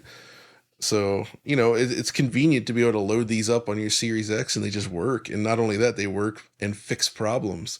Like both of those games, two of my favorite 360 games, especially Lost Odyssey, actually, they ran like crap on an Xbox 360. Like, not to be too blunt, but like they weren't smooth at all. Very poor frame rates, lots of loading issues. They run perfect on Xbox Series X now. Like, it just solves every problem. Loading super quick. Frame rate is 100% stable. It's just cool to have that. So I hope they can continue it some way, but we'll see. Mm-hmm. But that got away from the point. Is that it's cool that, and based on their track record here, it seems like they have a pretty good line on future Sony hardware as well. So this fills me with some confidence that we will in fact see PlayStation 6s with optical drives, right? Which is cool. Yeah. Alex, thoughts? Yeah, I'm just curious about, since we were just talking about the whole Switch situation recently with the carts and availability of carts of all games. I wonder what the trajectory is then for the publishers who are publishing the games, like the balance of, do they bring out a disc version or not? I'm curious to see if that changes at all with the PlayStation 6 or just maintains the same momentum. I would imagine it would stay the same just because discs are cheap, and depending on how the developer, like, unfortunately, and it's not the norm, but there are still games that ship where the disc version's incomplete and it requires internet. But even still, it gets you into stores and it's cheap, right? It's not a big deal to manufacture a disc-based product. Nintendo's bumped into the problem with game cards where getting the storage speed necessary to run the modern games is actually pretty tough. And even when you're not going for the highest speed, it still gets pretty expensive compared to just making a disc, right? Right. So, like, there's no other solution for, like, a Sony, right? If they wanted the kind of speed that the internal storage has, they couldn't do solid state media realistically, right? Unless they just used it like the disc as well, I guess. But then why add that cost, right? Like, if you're just going to install from it, you may as well just use the disc. Yeah, I think this is pretty great news, to be honest. I guess maybe Sony's realizing that they've sold so many Blu-ray discs over the past couple of generations that clearly people do want to play those games and have access to them easily. And so they're making it available for PlayStation 6 as well. The question that I have is on timelines. This seems to be the sort of decision that you would be making not a million miles away, maybe a year or two out from launch, as opposed to longer. Right. Yeah. So, I'm just wondering when we're going to be seeing the PlayStation 6 at this point. Rich, let's be honest, this PS5, it feels like the gen just began, but it's 5 years old now. Yeah. I mean, I know it's different times, but I just go back to this thing that's like, wait, the 360 came out when the original Xbox was 4 years old, right? Yeah. Like, again, totally different generation. I'm not comparing the two. It's just, it's fun to do the math on that. Or I think my favorite one, the one that just, it's still hard. If you were there, it seems insane now, but like the N64 launched, and then literally like 2.5 years later, the Dreamcast is out. And it's just like blows it away. It's wild to me to see, like, when you think back, it feels like it was a long time, but it was like nothing. It was just nothing. And it just, bam, there you go. New console, new generation starts. And again, don't expect that these days. It doesn't make any sense. I'm not saying that. It's just funny to think about how the timescales have shifted so much. I expect we'll see PS6 in like 2027, 2028 at least, right? The 7-8 year mark seems to be where they're settling now. But there's that handheld thing that's been talked about a lot. That's also in the mix. So where's that going to land? Like, there's a lot of questions. And at least, with Microsoft shifting gears and we're not sure what Sony's doing here, at least it seems like this next generation will have some differences and some surprises rather than just a straight continuation, right? Absolutely, yeah. I mean, the point is that the next Xbox is going to be a PC, really. It's all intents and purposes. Exactly, which how they execute on this is interesting. Absolutely. I want to see how they do it. And I think that's actually more exciting than just like more of the same, right? get to see what they do there. And so also this handheld stuff, and I mean the Switch is what it is. I know Alex had a lot of Switch experience this week, so for the first time. Although what I loved about the Switch as a tangent is like Alex discovering all these things about the Switch 2 that have existed since the Switch 1, but because he never played the Switch 1, was unaware of them. I was like, what the hell is this controller? John's like, it's the controller for the Switch. It's like the same one almost. Yeah. It's actually better too. Yeah. The download thing, it doesn't show how many megabytes per second you're getting. Well, it didn't on Switch either. It's like all these things. We're going to have to do a direct segment about this. For people who are wondering, Alex is working on an analysis of DLSS on Switch 2. There's no better person qualified to do this, and so we got him a Switch 2. We sort of handed one over at Gamescom, and now we're seeing this kind of like innocent, childlike exploration of the Switch 2, mired in also childlike frustration, I'd say. Yeah.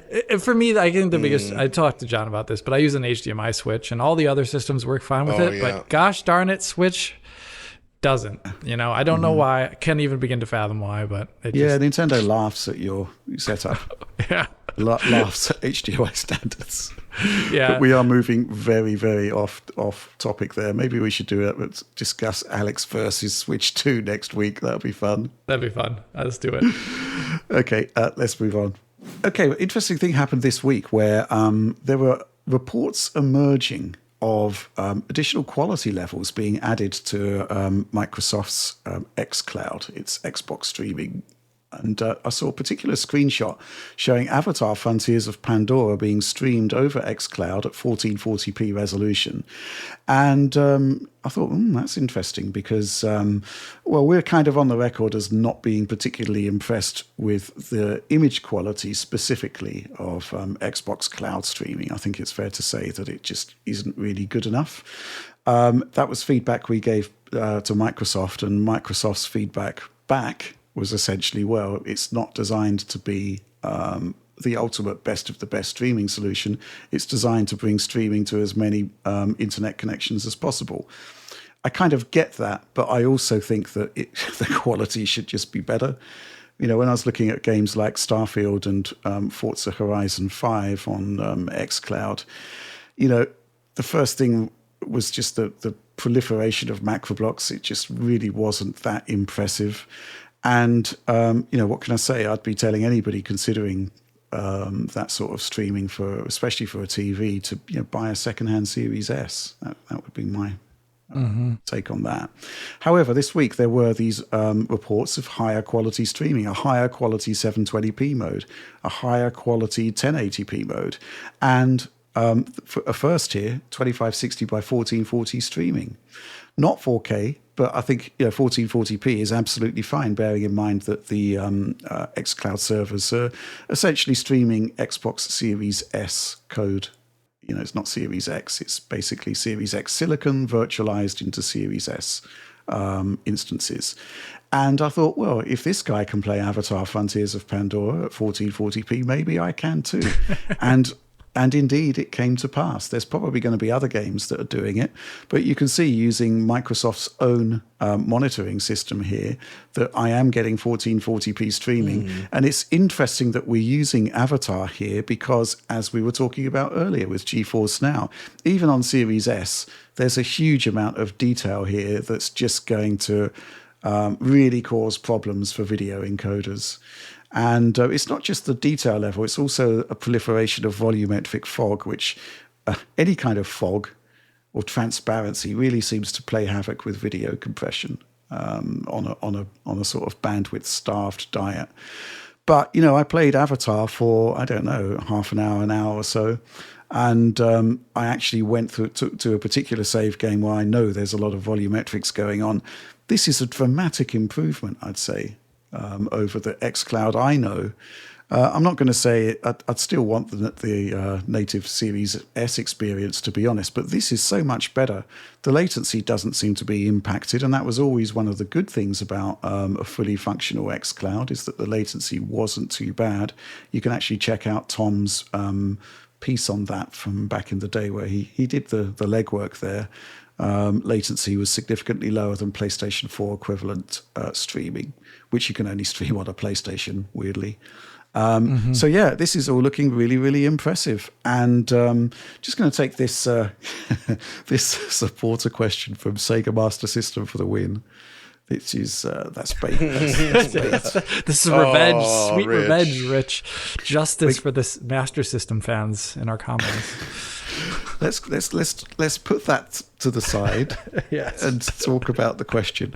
Hey, cloud gaming fanatics at Digital Foundry! Double exclamation point. With the ROG Ally X costing a small fortune and its competitors, Lenovo, etc., priced about the same, my handheld dreams feel more out of reach than ever. John gave a glowing review of the Backbone Pro a short while back, and I'm reading good things about the GameSir controllers. With 1440p all but guaranteed now, is streaming Xbox/Game Pass games to my phone finally a viable alternative? Well, it's an interesting question, but I am curious as to whether that 1440p mode will actually be deployed to mobile devices. It might seem like overkill, but for smaller screens, so that might not happen. But again, I think there are apps out there that are actually talking directly to the xCloud servers and basically forcing higher resolutions, higher bit rates. I think the only thing about whether it's viable is not so much about the streaming as such, but more as to whether it's just the Game Pass library that you're interested in streaming. Now, there is going to be some progress made there because Xbox is also slowly opening up xCloud streaming for games you own as opposed to games that are just on Game Pass. And I'm actually not sure if Avatar is part of Game Pass at the moment, but that was the game that I tested, and it's a game that I owned. So there's that as well. I think the other thing to bear in mind is that, what can I say? You are still streaming Xbox Series S versions of those games. So Avatar, for example, you can run that at 60 on a Series X. You can run it at 60 on a PlayStation 5 or close to it. You can obviously do that at PC. So, there are going to be other streaming solutions that will offer superior experiences simply down to the host hardware. And I think it's going to come at some point that this has been reported that Microsoft is all in on next generation streaming. So it's going to happen at some point. So there are certain limitations in place. I mean, he's talking about a phone, though. Yeah. And I find like phone internet, even with 5G, it's not stable enough in all the situations where you would need it. Yeah. Signals kind of come and go. There's latency. Yeah. There's so many use cases where you might want to do this. And it's like, oh, I'm in an airport now. And it's like all the buildings making the signal suck. Oh, and the Wi-Fi is slow. Yeah. Oh, what am I going to do? It's like, or I'm on the train. I'm going fast through the city. It's like, oh, the signal's going up and down like crazy. I mean, even in like higher tech cities and stuff, I find this to be a pretty serious problem that I don't feel like it's good for streaming. So like, I mean, if you want to sit at home with your fast internet on Wi-Fi, then it might be okay. But like, that kind of defeats the purpose of the portability, right? Yeah, that's fair enough. Alex, thoughts? Yeah, I was just about to echo John that it really depends on what your use case is in terms of where you're sitting when you want to be doing this. I've had countless I have actually pretty great, quality in terms of the wireless I get in Germany due to my plan, but it's usually not enough. Like I'm like even confused that the quality settings YouTube is constantly grabbing for me. So like, I don't know. But I also think the smaller your screen gets, it's just about macro blocking at that point, trying to eliminate that as much, because these screens, you'd be surprised how good actually really nice even 720p looks on them if it's like clear. Like that's why I always said like these portable things, they don't really need to go that much higher than 720p to look great. So yeah, I feel like that case maybe, yeah. If not Xbox, maybe in-home streaming is also another thing you should look at if you're thinking about the home use case. There's so many great in-home streaming things. John's looked at them before. So there's maybe other alternatives. I mean, one thing I do want to point out is that we had some discussions at Gamescom, and a bit of feedback I got back from developers is there's actually a surprisingly large amount of xCloud use now.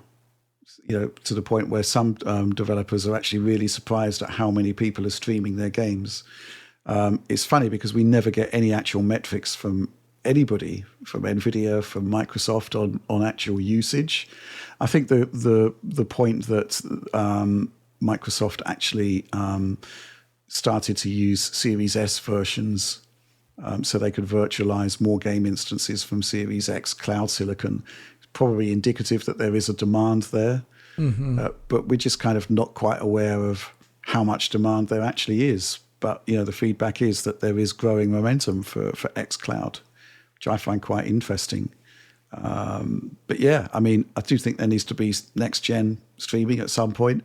But in the meantime, if you're getting a 1440p stream, the quality level is so much more improved.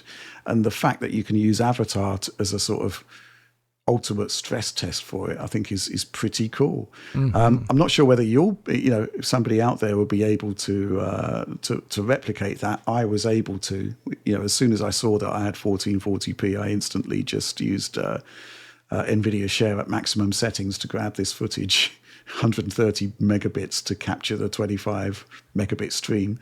But it should give you some idea of how good it looks, hopefully. And I'd say I was pretty impressed. So, that's pretty cool stuff. Right, let's crack on with supporter Q&A. This is the part of the show every week where I ask our supporters on Patreon to submit their questions and comments for the show. You've already heard a bunch of comments. Let's get straight onto the questions. This one comes from Anxiously Chrono Triggered. Hi, DF Crew, exclamation point. Would a combination of Crysis and Turok be a match made in heaven for Alex in terms of graphics, mechanics, or anything else? Anything else, Alex? And for the rest of you, which two games would you combine to create your ideal one? Cheers! Exclamation point. So, Alex, Turok. John, actually, at Gamescom, you had an appointment for Turok. You weren't particularly keen on going. You went, and your world view changed completely. Oh yeah, I mean, I actually liked that demo at Gamescom. I think they did a bad job selling what it was in pre-release material. Like, it looked like some sort of like multiplayer PvE thing that was third person. It does have third person, but it also has first person, and it also has interesting level design, inspirations from the games. There's a lot more going on mechanically than I thought that made it a lot more fun than I think it probably seemed like it would be. So don't judge a book by its cover, I guess. But what do you think? It's not. About Turok, or about the combination two games that you smash together to make a great one? Well, I don't know. Turok meets Crysis. Dino Crisis. Not Dino Crisis. I won't do the quote. Yeah. Sorry, I'm distracting myself. But I like this idea of the mashing of games. So I actually do think that is a great point by Anxiously Chrono Triggered here. I would love to see those kind of two, mainly just giving Turok more useful power-ups, like from the second game. All those, like in the second game, you get power-ups by kind of doing some backwards wandering through levels, and then you have to go back to old levels to get to new areas that with these power-ups. It's a bit Metroid-y. It's not so well done. But if those power-ups were actually useful in combat, like they are in the Crysis games, like your suit powers, that'd be awesome. But for me personally, two games that I always want to see like mashed up were a kind of a generic FPS. It could be any type. We could talk about that, but mixed with real-time strategy. And every single time that happens, like there's a commander telling troops what to do, I'm like enthralled. I think this is such a great game idea, but it just doesn't fly so much usually in the matchmaking environment we have these days where people are just trying to pick up and play a game. It requires like role-playing and a level of dedication that you don't get from most communities in games. But there are some games out there that do it, and I've always loved them. What are your thoughts on this, John? On combining games? Man, that is tricky. I mean, I do like the idea in theory, like not necessarily directly combining it, but pulling mechanics together from one style of game and implementing them into something else. So like, you know, that's actually amusingly what I think IO Interactive's trying to do here with Bond. Yes. Where they're trying to make that, you know, mix of a little bit of Uncharted style, you know, big bang action scripted stuff, and then mix it with what they've done in Hitman to create, you know, something more than the sum of its parts. So, and I think Crysis and Turok is interesting because of its sort of the way it progresses through the levels, where even though the levels were fairly basic looking in terms of like the scope, but they were almost like that sort of non-linear action style game where you would go back and forth between areas and sort of like unlock new areas, which then open the doors to new stages. And that part was very satisfying. And essentially this would mean like, oh, instead of just pure encounters where enemy is already aggressive, this implies you'd have areas along the way that are more like actually encampments where you're getting in there doing some stealth action, which then can drop into just normal action if you fail that. That's cool. I like that kind of idea. So I would be on board with that. Yeah, I was just thinking about Crysis with a bow and arrow, and then suddenly, yeah, actually Crysis 3 already did that. Year of the bow, baby. That was Year of the Bow. It was. So we had Tomb Raider, we had Crysis 3. Crysis 3. There was Splinter Cell that did it. Far Cry 3. Far Cry, one of the... there was a bunch of... I don't remember them all, but there's a bunch of games in that period where everything was about the bow, and it was pretty awesome. Just gonna say. Well, I mean, like, the bow is awesome. Like, you have to really be thoughtful with how you're shooting it. You can charge it up by pulling it back further. There's so many amazing mechanics with bows. The games need more bows, is what John is saying there.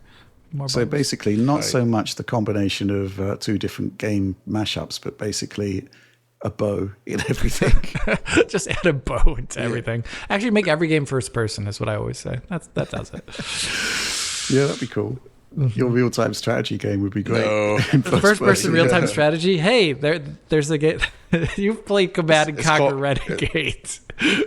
It's called Uprising, Alex, Yeah. from 3DO. It's also or Battlezone from Activision. Battlezone is actually sick though. It's actually really good. Those are great. Battlezone That was is- part of the distraction genre, which fits this, where it's strategy action of the late 90s. It was a good time. I thought it was going to become the hot new thing, and then it didn't. But Yeah, those games were great. like I said, it just required a different mentality from the multiplayer community. Like in an Unreal game, Unreal Tournament, you just hop in, hop off. But like this game, when you have all that strategy elements, you really need to be kind of coordinated.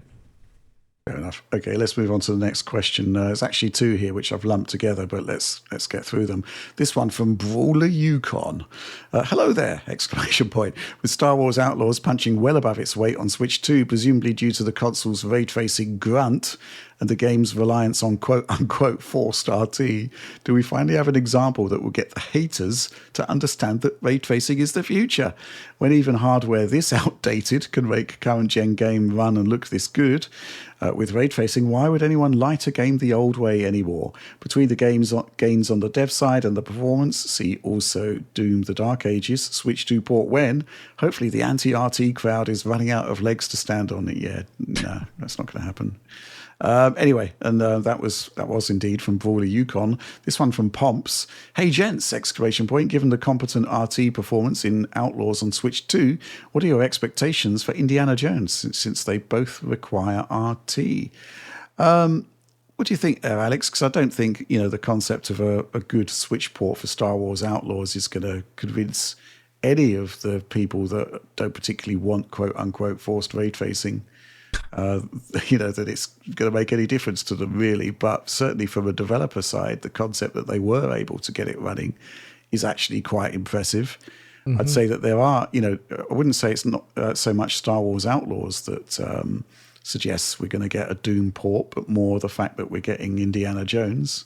Right. But what do you make of all of this? Well, I mean, one thing I want to say, though, is that I have now loaded it up, and I will say the compromises are kind of obvious when you look at it in some ways. Like, if you do that's why Oliver started his video out talking with lighting stability, because it is kind of a bit lower than it is on other platforms. So, like, if you just hit the camera still, you can see, like, of all the light kind of moving around sometimes. Is that a technical term? Yeah. Yeah. And I'm known for this at Digital Foundry. And so that is one thing. Like, it is not without showing in what you're seeing on screen. So like when someone says maybe it punches above its weight, you have to take the fact that it isn't the exact same thing, that you're looking at. But I would say from a developer standpoint, the fact that they took a game which I would say struggles at 60 on current gen in some ways, like in terms of where it has to go down to for image quality. Yeah. Right? Like, that is a heavy game at some point. And then they managed to dial things enough to get it to 30 on Switch too. I think that gives a lot of developers like hope and chance that they could maybe attempt something similar with their franchise game, whatever it may be. And in that case, we're going to maybe start seeing more tailored versions of games that they make like a version of their GI or whatever it may be that is specifically for like ultra low ray count. Not ultra low res. It's actually surprisingly similar res to like the Xbox Series S version, right?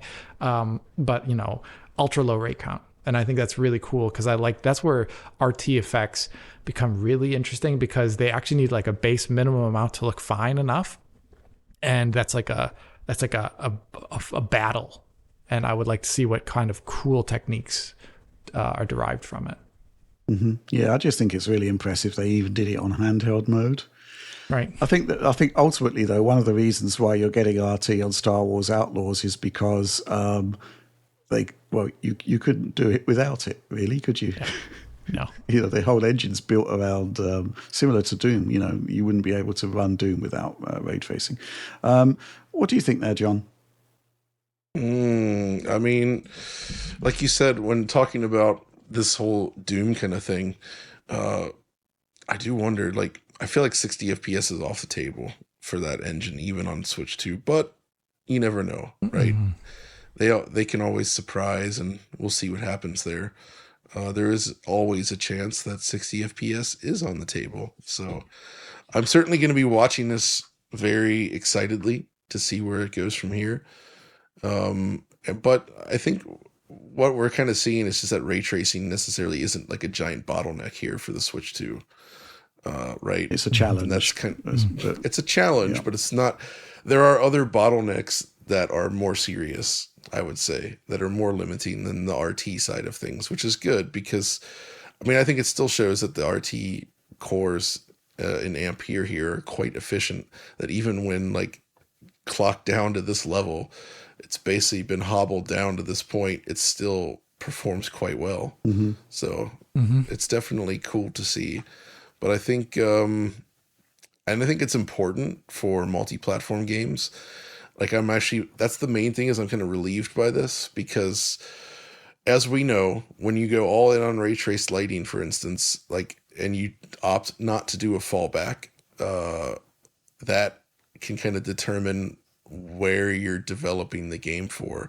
And if Switch 2 couldn't support RT, it might influence developers to just throw out this notion of going with a full RT path, right? Because then they say, well, we need to bring this to Switch, which means then we have to do a fallback solution as well, which adds a lot to the budget and time. Yeah.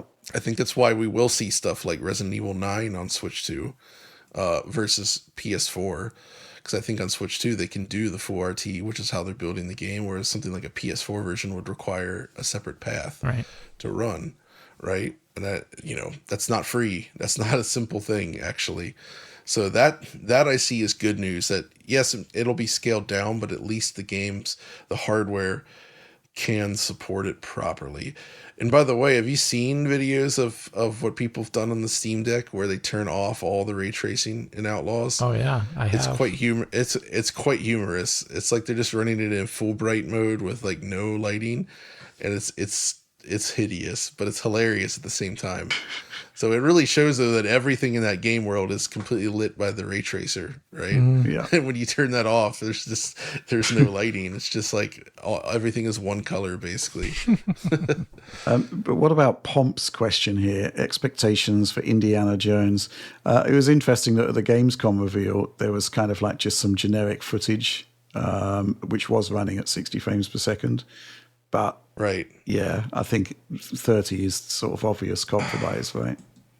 I mean, I was just saying, I think that it'll probably be 30, Yeah. but it's id Tech, right? Like I think there's a better chance this time that they could reach 60 than it was with Switch 1 reaching 60. Well, yeah.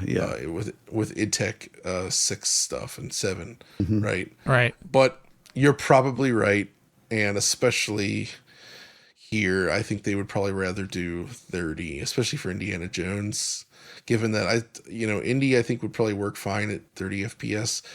Doom: The Dark Ages, I mean, it'll work at 30 FPS, but I'm curious to see, like, if id itself, for instance, decided to do a port, would they be willing to compromise on performance this time? I don't know. Yeah, I mean, they could always We'll do see. potentially consider 40 on handheld. That's the other thing that was great about Star Wars Outlaws, right? They ran the screen at 120 hertz, meaning low frame rate compensation, which is kind of just surprising that very few other people did.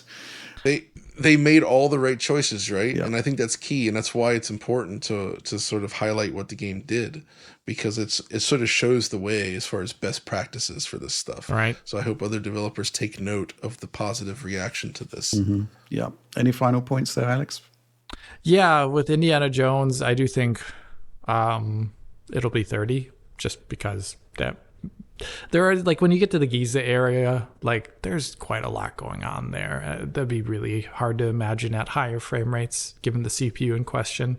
But one thing I think is, given how it works, and they're not doing a specular tracing at all, really, I think it'll probably be more stable lighting than what we see in Star Wars Outlaws. That's one thing I'd imagine, actually, the truth. Well, looking forward to that. Let's move on. It's a question that is kind of related to what we just discussed. And this question comes from Hobo Bench. Hulu gents, exclamation point. No idea what that's about. With the promising port of Star Wars Outlaws on Switch 2, does this add confidence that The Witcher 4 and other RT-only games will be able to run on Switch 2 without requiring a total overhaul of the lighting solution? Are there any Nintendo franchises that you think would benefit from an RT implementation? Luigi's Mansion 4, anybody? Keep up the great work, exclamation point. I think the issue that when we were talking about Unreal Engine, correct me if I'm wrong, Alex, because you did some work with Oliver this week, on what we've seen of Unreal Engine so far on Switch 2 is that it doesn't seem to be using any of the next-gen features. Yeah. No, I don't think The Witcher 4 is going to get a Switch 2 port. I'm serious when I say that. It's too big for Switch 2 because Switch 3 port. I just saw the headline there, Alex. Yeah, it's just really like, that's my personal opinion. Like, based upon when I was talking with them and the feeling that this was like a massive undertaking to get it confidently at 60 for a demo, that they didn't even want to promise that the full game would be 60. Like, they were very insistent on that. Like, this is our demo. This is not the full game. Like, they kept saying that so often. Like, and we haven't seen any other titles using it at all. Any of them. And the entire existence of the game world is using Nanite. Without Nanite, The Witcher 4 doesn't exist. We have yet to even see Nanite. We have yet to see Lumen on Switch 2, and both of those things have a baseline cost that is so high in comparison to the things that we're otherwise seeing here. So I'm going to say at the moment, don't expect that, but I think it's a bearer of good news for other ports, maybe, of other games. Sure. Right. Okay. John, what do you get of this? What do you think of this idea of Nintendo embracing ray tracing? This is something I've been thinking about a lot, but so the initial games from Nintendo have not leveraged any of the features, but when you think about it, I think a lot of that comes down to the ties to last generation technology. The games were in development for a long time, including Switch 1. They didn't have necessarily for DLSS alone, they probably don't have motion vectors implemented in a way that's necessary, right? Stuff like that, which would prevent them from using those features. But Nintendo traditionally, when their hardware supports certain key features, has embraced those features, right? Which is why I do feel like Nintendo probably would, eventually at least, take some advantage of this. DLSS almost for sure, but I feel like ray tracing as well. Like, it only makes sense that they would want to do something with the hardware, given that it is available to them and knowing how they typically embrace those such features. At the same time, there is a part of me that realizes that Nintendo was basically allergic to anti-aliasing last generation. So man, like, at least with DLSS, I hope they like embrace it, just because like it finally gives proper AA in their games, which they really haven't done much of. So it's really, I'm going to guess that they will use it in some titles, but it's hard to say when and who. Luigi's Mansion 4, they mentioned those guys specifically. I think they're Canadian. I can't remember exactly, but they actually might do it, because like Luigi's Mansion 3 is arguably the best looking thing on Switch 1. Right. Just in terms of what they're doing tech wise, it's just absolutely insane looking for the system. So like, I would expect them absolutely to embrace these features. I would have also originally said Retro Studios would, but Metroid has been in development for so long, and who knows what they'll do next. If they can get another game out this generation, they might as well. We'll see. I'm not sure. Okay. I don't know. What do you guys think on this? Alex, what do you think about this? I mean, I think John's hit the nail on the head. The issue with not embracing all of everything Switch 2 has to offer for these launch titles from Nintendo does seem to be down to the fact that a big chunk of development time was on the original Switch hardware. So in essence, it's basically everything Switch 1 does, but better, as opposed to looking at stuff like machine learning features or ray tracing. That kind of makes sense to me. And there have been, I was going to say there have been ray tracing patents from Nintendo, but you actually completely debunked that and just this is just screen space reflections. Yeah, that annoyed me. Well, the only wrench that throws in this entire narrative is that arguably the least technically competent studio in the Nintendo family, the makers of Pokemon, Game Freak, they added DLSS to their port of, what's the name of the game? Pokemon. Yeah, well, it's the name of the Pokemon game. I forget. It's the Pokemon game that we trashed. Right. It was Violet and Scarlet, I believe. Thank you. They added a version of DLSS to that, and they are like not at all a technically competent studio in a lot of ways, right? So they managed to do it. But the game had already shipped, right? Yeah, and, they probably put some R&D into adding features to an existing game versus trying to ship something. I don't know. Maybe, yeah. I mean, but I think there's maybe a level of conservatism as well within Nintendo's development in general. Like they'll sit on titles for a while, right? That are even done. That's something I don't think EA would ever do that. Holy crap, So they have a very different mindset in general that is hard to pierce the veil of. Fair enough. Let's move on. Next question. This one comes from Dajarko in brackets Dan. Quote unquote prolific Dan here, lads! Exclamation point. With Insider Gaming reporting that the PlayStation 6 will launch with the slim/pro style removable modular disk drive, and also a quote unquote slimmer simplified console design compared to PS5. It seems like Sony is focused on mitigating cost risks, which ties in with the various leaks about the APU compared to Magnus, which is the Xbox One. It's good news for physical media Luddites like myself, and should save John from an imminent paroxysm. However, a burning question remains. How would you like them to handle games that launch on their portable and the PS5 or PS6? Is it likely that only digital games will enable a floating license, or do you think they'll have some sort of system to allow physical games to be played on either? Or will people have to double dip? Now, this is an interesting question, John, which got me thinking about the whole strategy behind how games are going to release on a potential Sony handheld. Are they going to embrace the concept that let's say you buy the new Ratchet and Clank and it just works on all of your PlayStations where it's compatible? Or do you think it will be like a PSP/Vita situation where you may have to buy the same game twice? Now, the reason why that could possibly happen is if Sony is embracing or continuing to embrace the concept of hardware that is, where there's a certain amount of cost absorbed by Sony, that actually makes the concept that they may not get full, the full benefit of people buying games, if they have to split it between two systems. This is something that's what can I say? I think the expectation level in the current sort of atmosphere is that you would expect to buy one game that's playable on all systems, right? But it's tricky. What do you think there, John? I'm going to say it's actually, so at first I was like, I'll just put an optical drive on the handheld. It's like UMD 2.0. Nah. It's back. No. In all seriousness, I think maybe we're overthinking this here, and that it'll simply be viewed in the same way as the digital PS5, PS6, whatever. Right. Like you buy this thing and it is what it is. It's the digital system.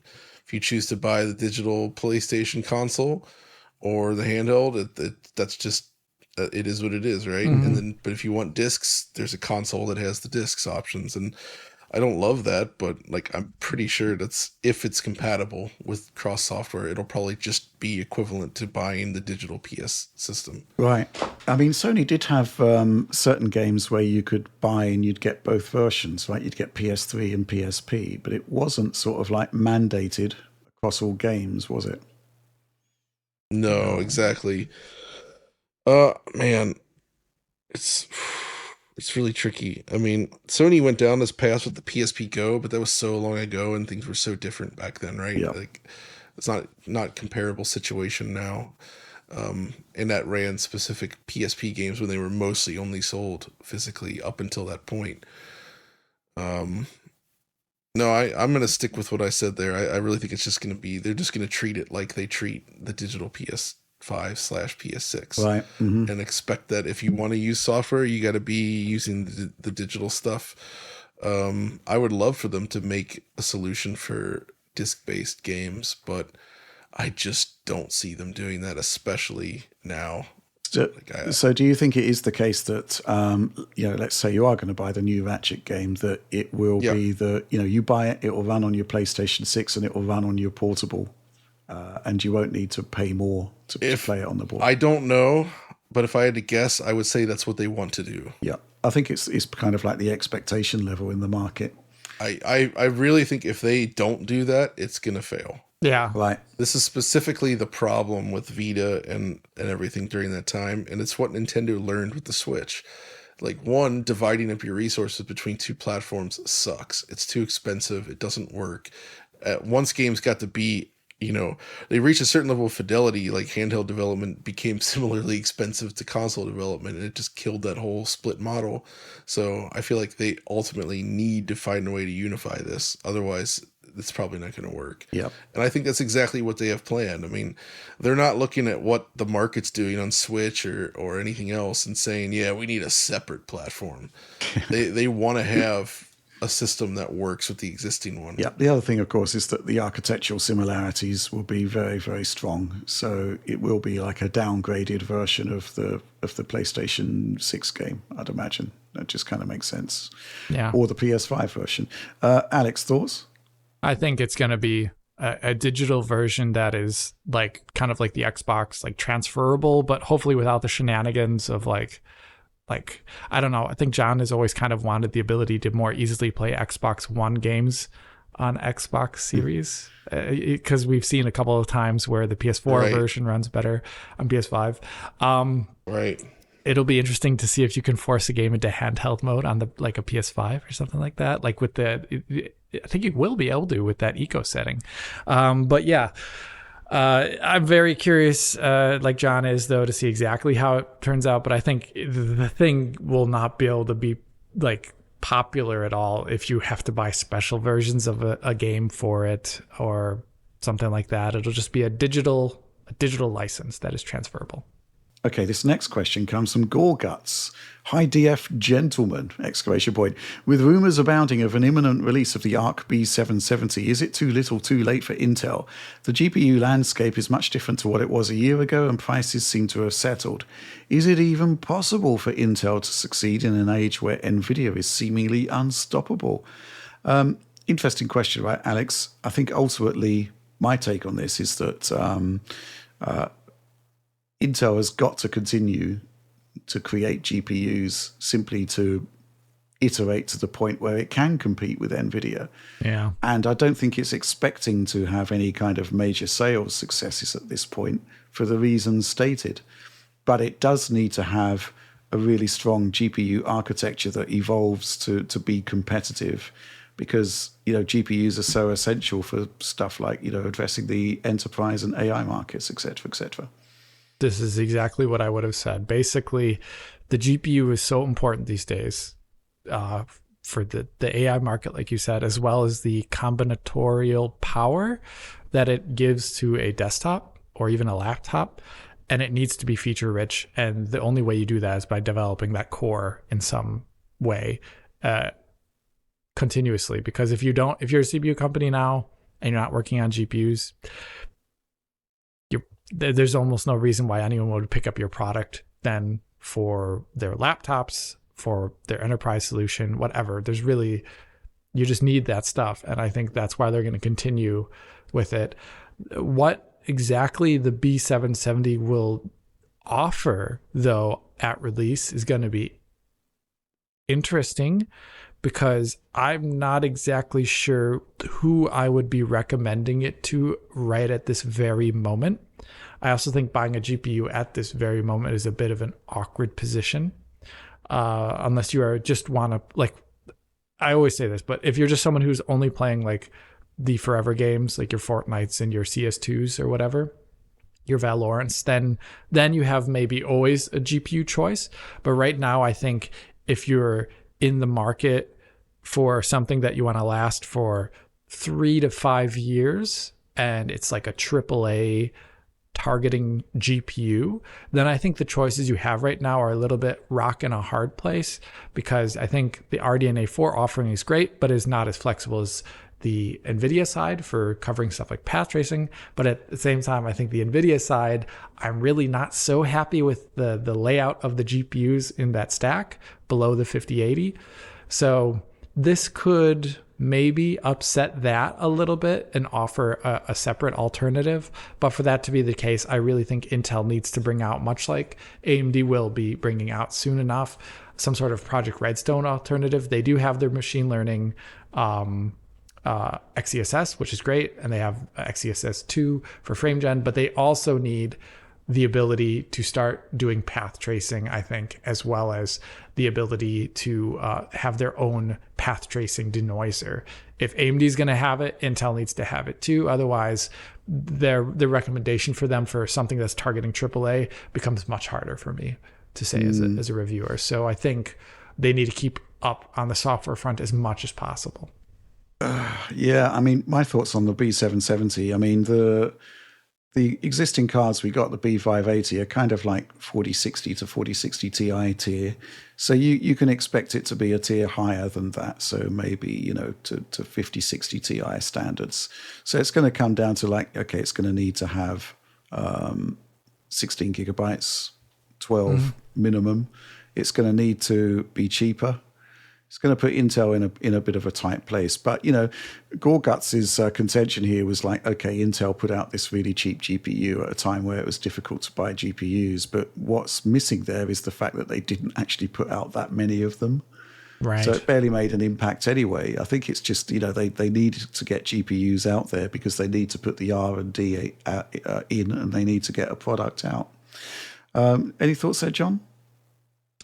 All I got to say is Intel's GPUs got me through Jurassic Park Trespasser when my Voodoo 2 didn't. The Intel i740, it played Trespasser without glitches in the water. The Voodoo 2 could not on my system. Yeah. So, you know what? Is that a frame buffer issue? Like, I'm curious, did the 740 have 8 versus the 4 or whatever? I can't even remember how much a Voodoo 2 has. Voodoo 2 had 8 or 12, depending on the model. Sorry. No, it was a problem with, I don't know. I never actually solved it back then, but like the water and Trespasser on my PC at the time on the Voodoo was just corrupted texture. And because the water was an animated like ripple texture that would respond to player movement, I needed to see the water. So I used an Intel i740 as my main 2D/3D card, and it got me through it. It was a little dithered, but I love that little card. that little AGP card, the i740, not a bad little card. Yeah. I'm just gonna say it. So you know what, Intel, They're all keep right in going, your buddy. own book. You're gonna get there someday. Absolutely. Okay. There's nothing I can add to that. Let's move on to the final question of the show. Hey, gents! Exclamation point. Have you noticed how everybody's calling us gentlemen or gents? I mean, maybe next week we should rock up with like a top hat and winged collar, and bow tie. That'd be cool. Anyway, hey, gents, says Zero. Is Alex looking forward to doing the performance review for the inevitable Jedi Survivor Switch 2 port? It will combine two of his favorite things. Actually, I almost feel like I was born for that kind of a video because at this point, I mean, Oliver's also got a great track record of it too, especially if it's doing image quality analysis of that game, which I've but he likes done. the Switch 2. This is true. He does. And I think he likes Jedi Survivor. Yeah, I don't. It's a good game. It's a good game, Rich. Yeah. Not on PC, but yeah. Yeah. Not on PC. Yeah. It's not. Yeah, I mean, sure. Yeah. You can like that game. I won't. But I would love to have input on it if it does come out. Like, like even just like a little segment in it that's like Alex played it too. What is he? Or how about the whole video? Well, I'd rather be working on a PC video, people. Like, let's not forget here. Someone has to cover PC here. Hand it off to Tom for a week and you do Jedi Survivor. Yeah.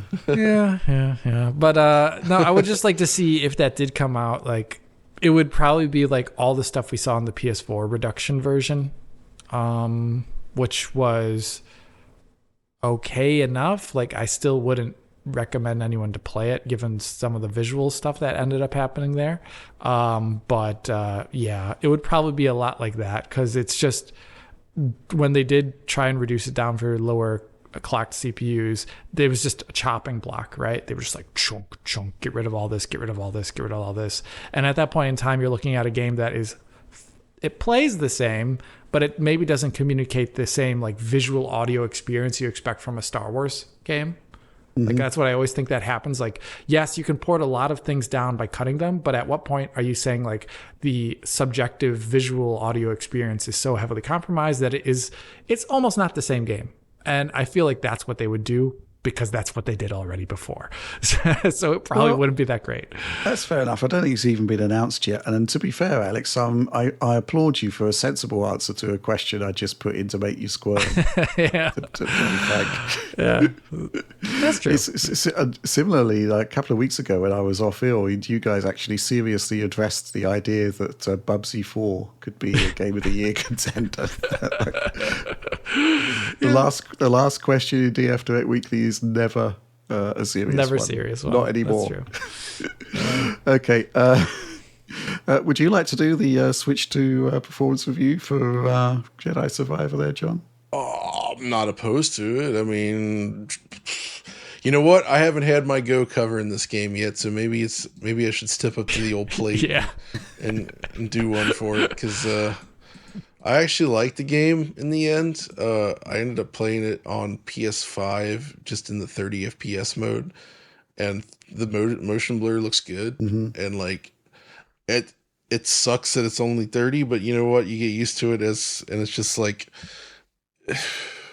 it feels like the game was made to run at 30 FPS, and like if you try to do anything beyond that, the game just like is like nope. Fair enough. Even on PC, like I loaded it up once on PC and just I had to experience Alex's pain for myself. And even on a powerful PC, man, that game, it's not good on PC. Yep. It's fundamentally busted. And you know what? So's the original. Just gonna say it. Not as bad, but like the first one is also bad on PC still. Yeah. Like neither of those games shipped in good state on PC, and they never really fixed it. So. Okay, well, my fun is at an end. Therefore, it's the end of the show. So please do like, subscribe, share if you enjoyed it. Ring bells for notifications, for instant notifications, no less, apparently. And, of course, please do consider joining us on the DF Supporter Program and, early access to a ton of stuff, including the direct high-quality video downloads. It's all good stuff there. And just many thanks to so many people who've joined us since we announced our independence there. actually very humbled. But anyway, that's all from us for this week. And I guess we'll see you next week. Thanks for watching and supporting Digital Foundry.